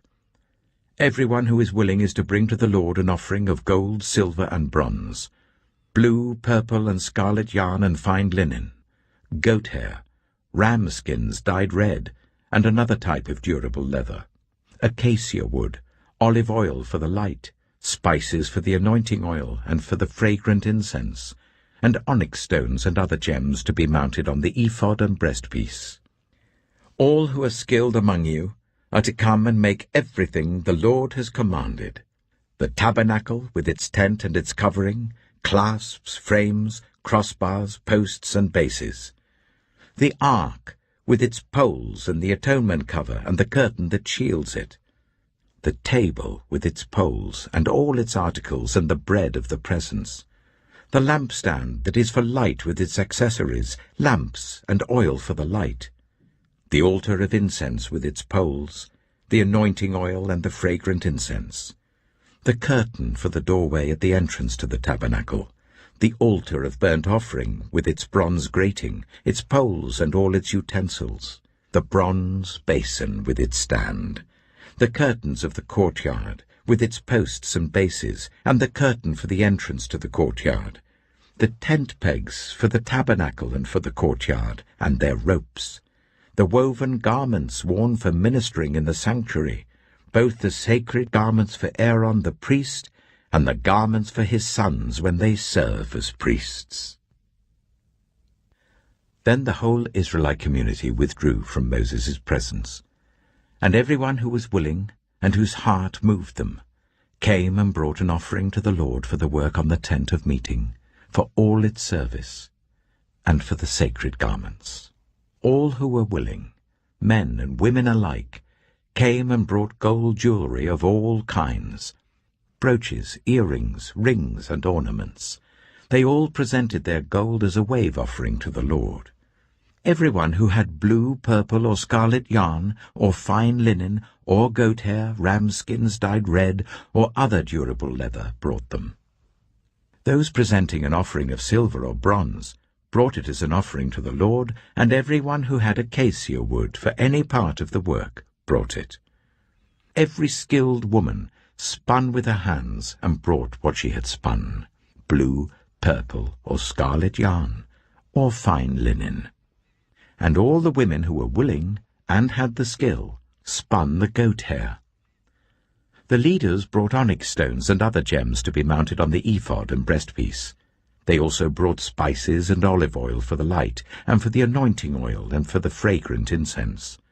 All the Israelite men and women who were willing brought to the Lord free will offerings for all the work the Lord, through Moses, had commanded them to do. Then Moses said to the Israelites, "See, the Lord has chosen Bezalel, son of Uri, the son of Hur, of the tribe of Judah, and he has filled him with the Spirit of God, with wisdom, with understanding, with knowledge, and with all kinds of skills, to make artistic designs for work in gold, silver, and bronze, to cut and set stones, to work in wood, and to engage in all kinds of artistic crafts. And he has given both him and Aholiab, son of Ahisamach of the tribe of Dan, the ability to teach others. He has filled them with skill to do all kinds of work as engravers, designers, embroiderers in blue, purple, and scarlet yarn, and fine linen, and weavers, all of them skilled workers and designers." Exodus chapter 36. So Bezalel, Aholiab, and every skilled person to whom the Lord has given skill and ability, to know how to carry out all the work of constructing the sanctuary, are to do the work just as the Lord has commanded.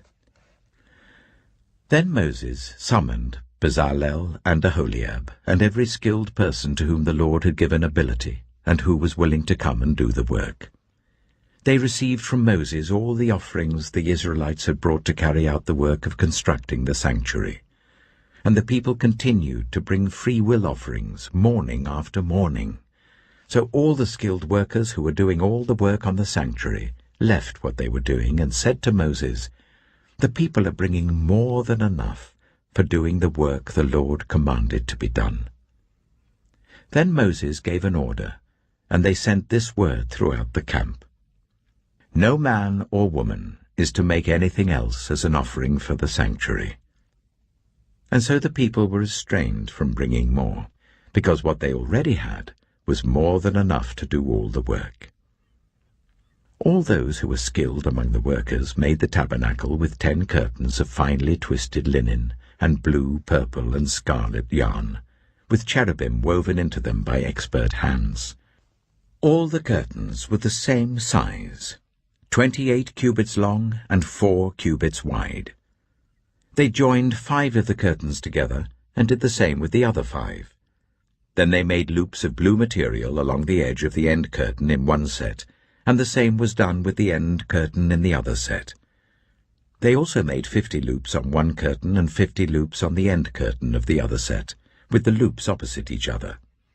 Then they made 50 gold clasps, and used them to fasten the 2 sets of curtains together, so that the tabernacle was a unit. They made curtains of goat hair for the tent over the tabernacle, 11 altogether. All 11 curtains were the same size, 30 cubits long and 4 cubits wide. They joined 5 of the curtains into one set, and the other 6 into another set. Then they made 50 loops along the edge of the end curtain in one set, and also along the edge of the end curtain in the other set. They made 50 bronze clasps to fasten the tent together as a unit. Then they made for the tent a covering of ram skins dyed red, and over that a covering of other durable leather. They made upright frames of acacia wood for the tabernacle. Each frame was 10 cubits long and 1.5 cubits wide, with 2 projections set parallel to each other. They made all the frames of the tabernacle in this way. They made 20 frames for the south side of the tabernacle, and made 40 silver bases to go under them, 2 bases for each frame, 1 under each projection. For the other side, the north side of the tabernacle, they made 20 frames and 40 silver bases, 2 under each frame. They made 6 frames for the far end, that is, the west end of the tabernacle, and 2 frames were made for the corners of the tabernacle at the far end. At these 2 corners, the frames were double from the bottom all the way to the top and fitted into a single ring. Both were made alike. So there were 8 frames and 16 silver bases, 2 under each frame. They also made crossbars of acacia wood, 5 for the frames on one side of the tabernacle, 5 for those on the other side, and 5 for the frames on the west, at the far end of the tabernacle, They made the center crossbar, so that it extended from end to end at the middle of the frames. They overlaid the frames with gold and made gold rings to hold the crossbars. They also overlaid the crossbars with gold. They made the curtain of blue, purple, and scarlet yarn and finely twisted linen, with cherubim woven into it by a skilled worker. They made 4 posts of acacia wood for it, and overlaid them with gold. They made gold hooks for them, and cast their 4 silver bases. For the entrance to the tent, they made a curtain of blue, purple, and scarlet yarn and finely twisted linen, the work of an embroiderer. And they made 5 posts with hooks for them. They overlaid the tops of the posts and their bands with gold, and made their 5 bases of bronze. Exodus chapter 37. Bezalel made the ark of acacia wood, 2½ cubits long, 1½ cubits wide, and 1½ cubits high. He overlaid it with pure gold, both inside and out, and made a gold moulding around it. He cast 4 gold rings for it, and fastened them to its 4 feet, with 2 rings on one side and 2 rings on the other. Then he made poles of acacia wood, and overlaid them with gold, and he inserted the poles into the rings on the sides of the ark to carry it. He made the atonement cover of pure gold, 2½ cubits long and 1½ cubits wide. Then he made 2 cherubim out of hammered gold at the ends of the cover. He made 1 cherub on one end and the 2nd cherub on the other. At the 2 ends he made them of one piece with the cover. The cherubim had their wings spread upwards, overshadowing the cover with them. The cherubim faced each other, looking towards the cover. They made the table of acacia wood, 2 cubits long, 1 cubit wide, and 1½ cubits high. Then they overlaid it with pure gold and made a gold moulding around it. They also made around it a rim, a handbreadth wide, and put a gold moulding on the rim. They cast 4 gold rings for the table and fastened them to the 4 corners where the 4 legs were. The rings were put close to the rim to hold the poles used in carrying the table. The poles for carrying the table were made of acacia wood and were overlaid with gold. And they made, from pure gold, the articles for the table, its plates and dishes and bowls and its pitchers for the pouring out of drink offerings. They made the lampstand of pure gold. They hammered out its base and shaft, and made its flower-like cups, buds and blossoms of one piece with them. 6 branches extended from the sides of the lampstand, 3 on one side and 3 on the other.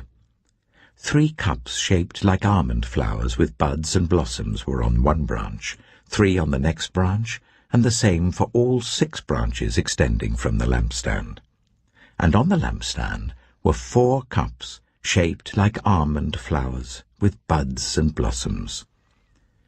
1 bud was under the first pair of branches extending from the lampstand, a 2nd bud under the 2nd pair, and a 3rd bud under the 3rd pair, 6 branches in all.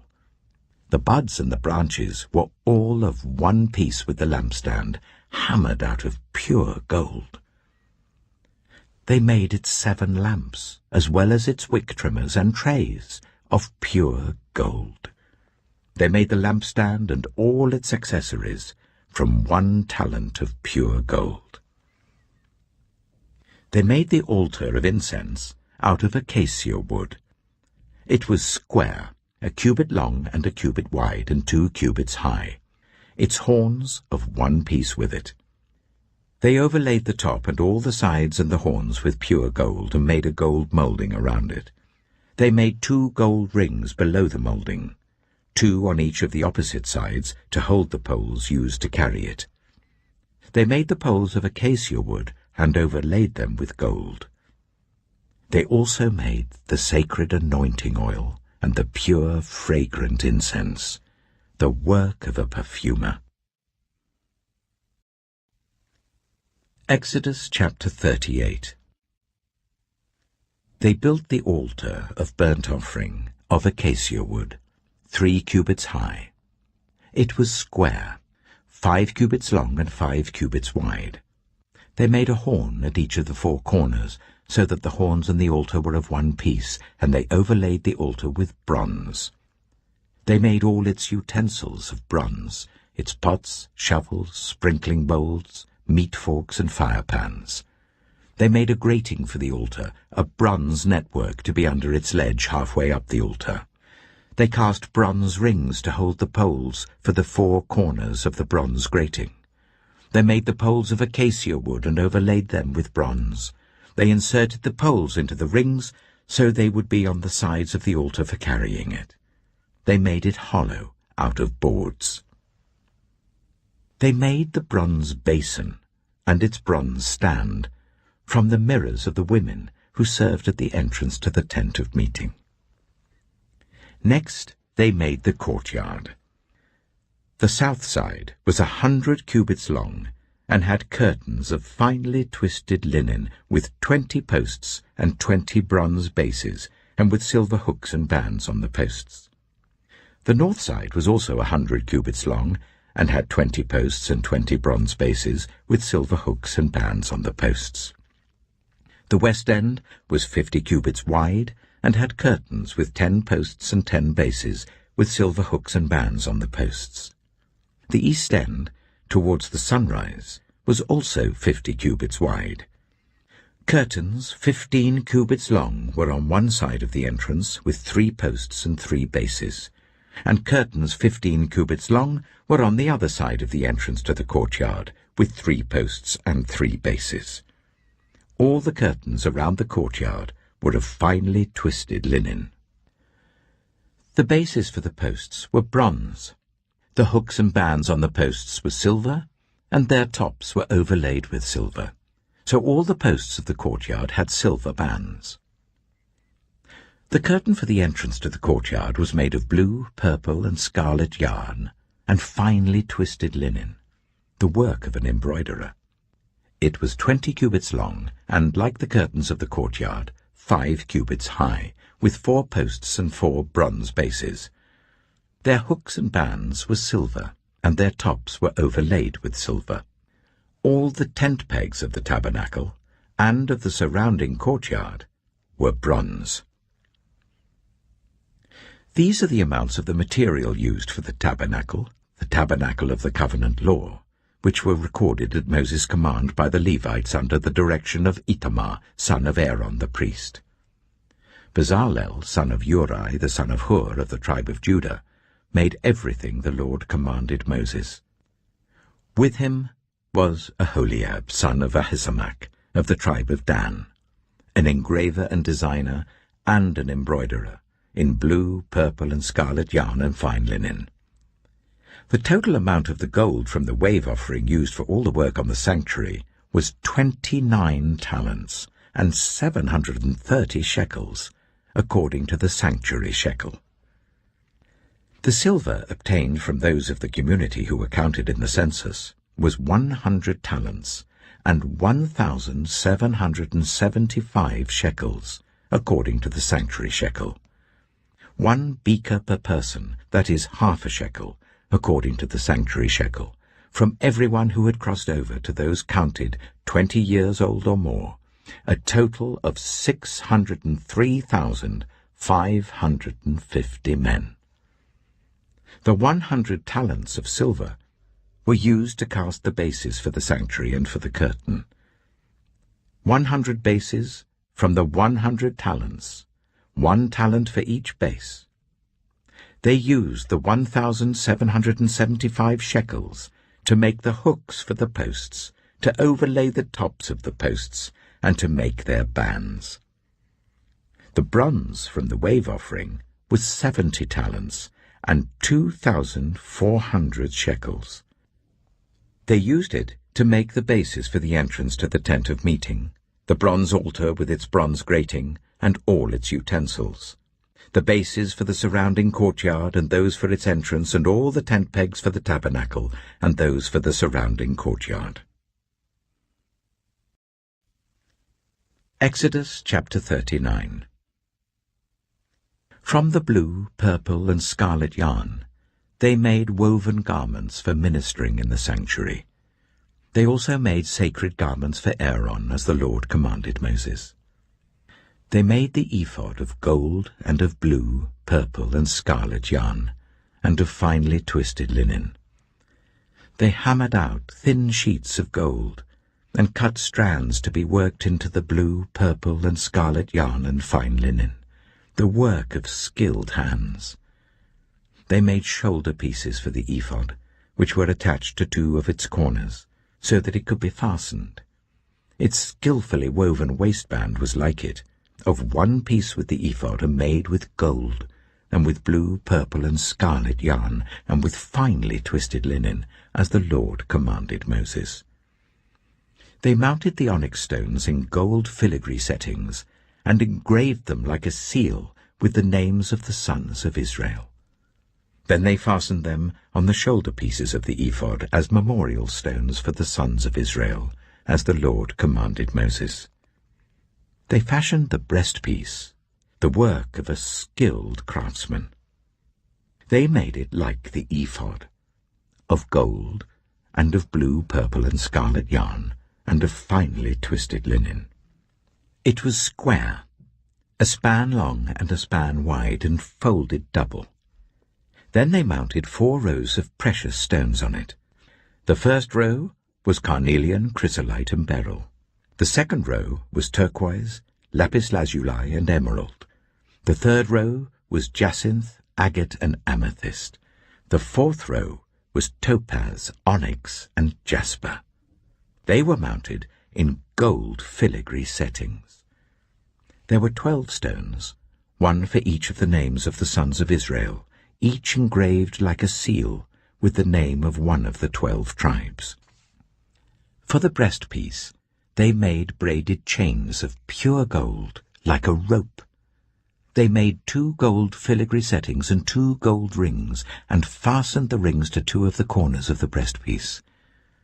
They fastened the 2 gold chains to the rings at the corners of the breastpiece, and the other ends of the chains to the 2 settings, attaching them to the shoulder pieces of the ephod at the front.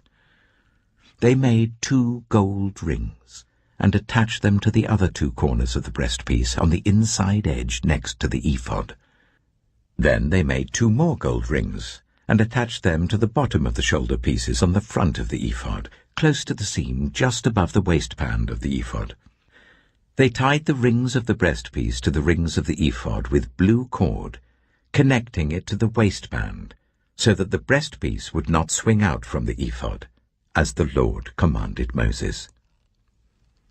They made the robe of the ephod entirely of blue cloth, the work of a weaver, with an opening in the center of the robe like the opening of a collar, and a band around this opening so that it would not tear. They made pomegranates of blue, purple, and scarlet yarn and finely twisted linen round the hem of the robe, and they made bells of pure gold, and attached them around the hem between the pomegranates. The bells and pomegranates alternated round the hem of the robe to be worn for ministering, as the Lord commanded Moses. For Aaron and his sons, they made tunics of fine linen, the work of a weaver, and the turban of fine linen, the linen caps and the undergarments of finely twisted linen. The sash was made of finely twisted linen and blue, purple, and scarlet yarn, the work of an embroiderer, as the Lord commanded Moses.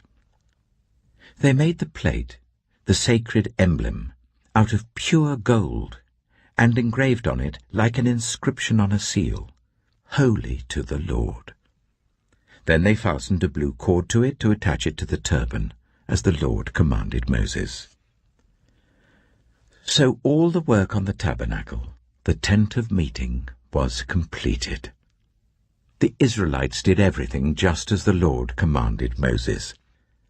Then they brought the tabernacle to Moses, the tent and all its furnishings, its clasps, frames, crossbars, posts and bases, the covering of ram skins dyed red and the covering of another durable leather, and the shielding curtain, the ark of the covenant law with its poles and the atonement cover, the table with all its articles and the bread of the presence, the pure gold lampstand with its row of lamps and all its accessories, and the olive oil for the light, the gold altar, the anointing oil, the fragrant incense, and the curtain for the entrance to the tent, the bronze altar with its bronze grating, its poles and all its utensils, the basin with its stand, the curtains of the courtyard with its posts and bases, and the curtain for the entrance to the courtyard, the ropes and tent pegs for the courtyard, all the furnishings for the tabernacle, the tent of meeting,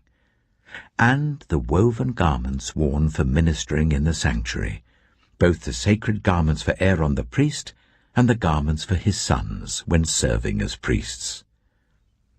The Israelites had done all the work just as the Lord had commanded Moses. Moses inspected the work and saw that they had done it just as the Lord had commanded. So Moses blessed them. Exodus chapter 40. Then the Lord said to Moses, "Set up the tabernacle, the tent of meeting, on the first day of the first month. Place the ark of the covenant law in it, and shield the ark with the curtain. Bring in the table, and set out what belongs on it. Then bring in the lampstand, and set up its lamps. Place the gold altar of incense in front of the ark of the covenant law, and put the curtain at the entrance to the tabernacle. Place the altar of burnt offering in front of the entrance to the tabernacle, the tent of meeting. Place the basin between the tent of meeting and the altar, and put water in it. Set up the courtyard around it, and put the curtain at the entrance to the courtyard. Take the anointing oil, and anoint the tabernacle and everything in it.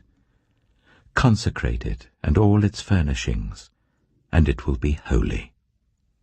Then anoint the altar of burnt offering and all its utensils. Consecrate the altar, and it will be most holy. Anoint the basin and its stand, and consecrate them. Bring Aaron and his sons to the entrance to the tent of meeting, and wash them with water. Then dress Aaron in the sacred garments. Anoint him and consecrate him so that he may serve me as priest. Bring his sons and dress them in tunics. Anoint them just as you anointed their father, so that they may serve me as priests. Their anointing will be to a priesthood that will continue throughout their generations." Moses did everything just as the Lord commanded him. So the tabernacle was set up on the first day of the first month in the second year. When Moses set up the tabernacle, he put the bases in place, erected the frames, inserted the crossbars, and set up the posts. Then he spread the tent over the tabernacle and put the covering over the tent as the Lord commanded him. He took the tablets of the covenant law and placed them in the ark, attached the poles to the ark and put the atonement cover over it. Then he brought the ark into the tabernacle and hung the shielding curtain and shielded the ark of the covenant law as the Lord commanded him.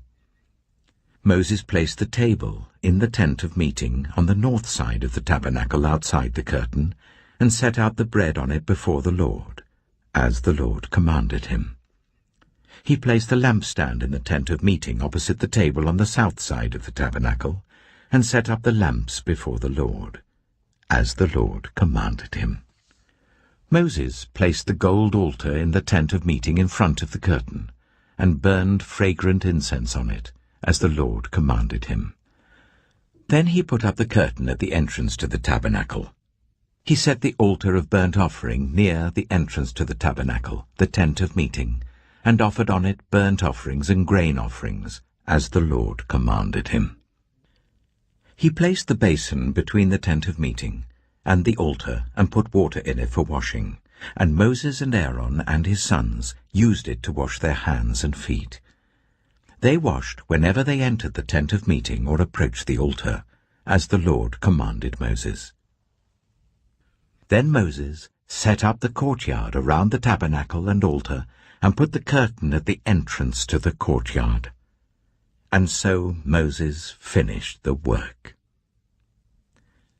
Then the cloud covered the tent of meeting, and the glory of the Lord filled the tabernacle. Moses could not enter the tent of meeting because the cloud had settled on it, and the glory of the Lord filled the tabernacle. In all the travels of the Israelites, whenever the cloud lifted from above the tabernacle, they would set out. But if the cloud did not lift, they did not set out, until the day it lifted. So the cloud of the Lord was over the tabernacle by day, and fire was in the cloud by night, in the sight of all Israelites during their travels.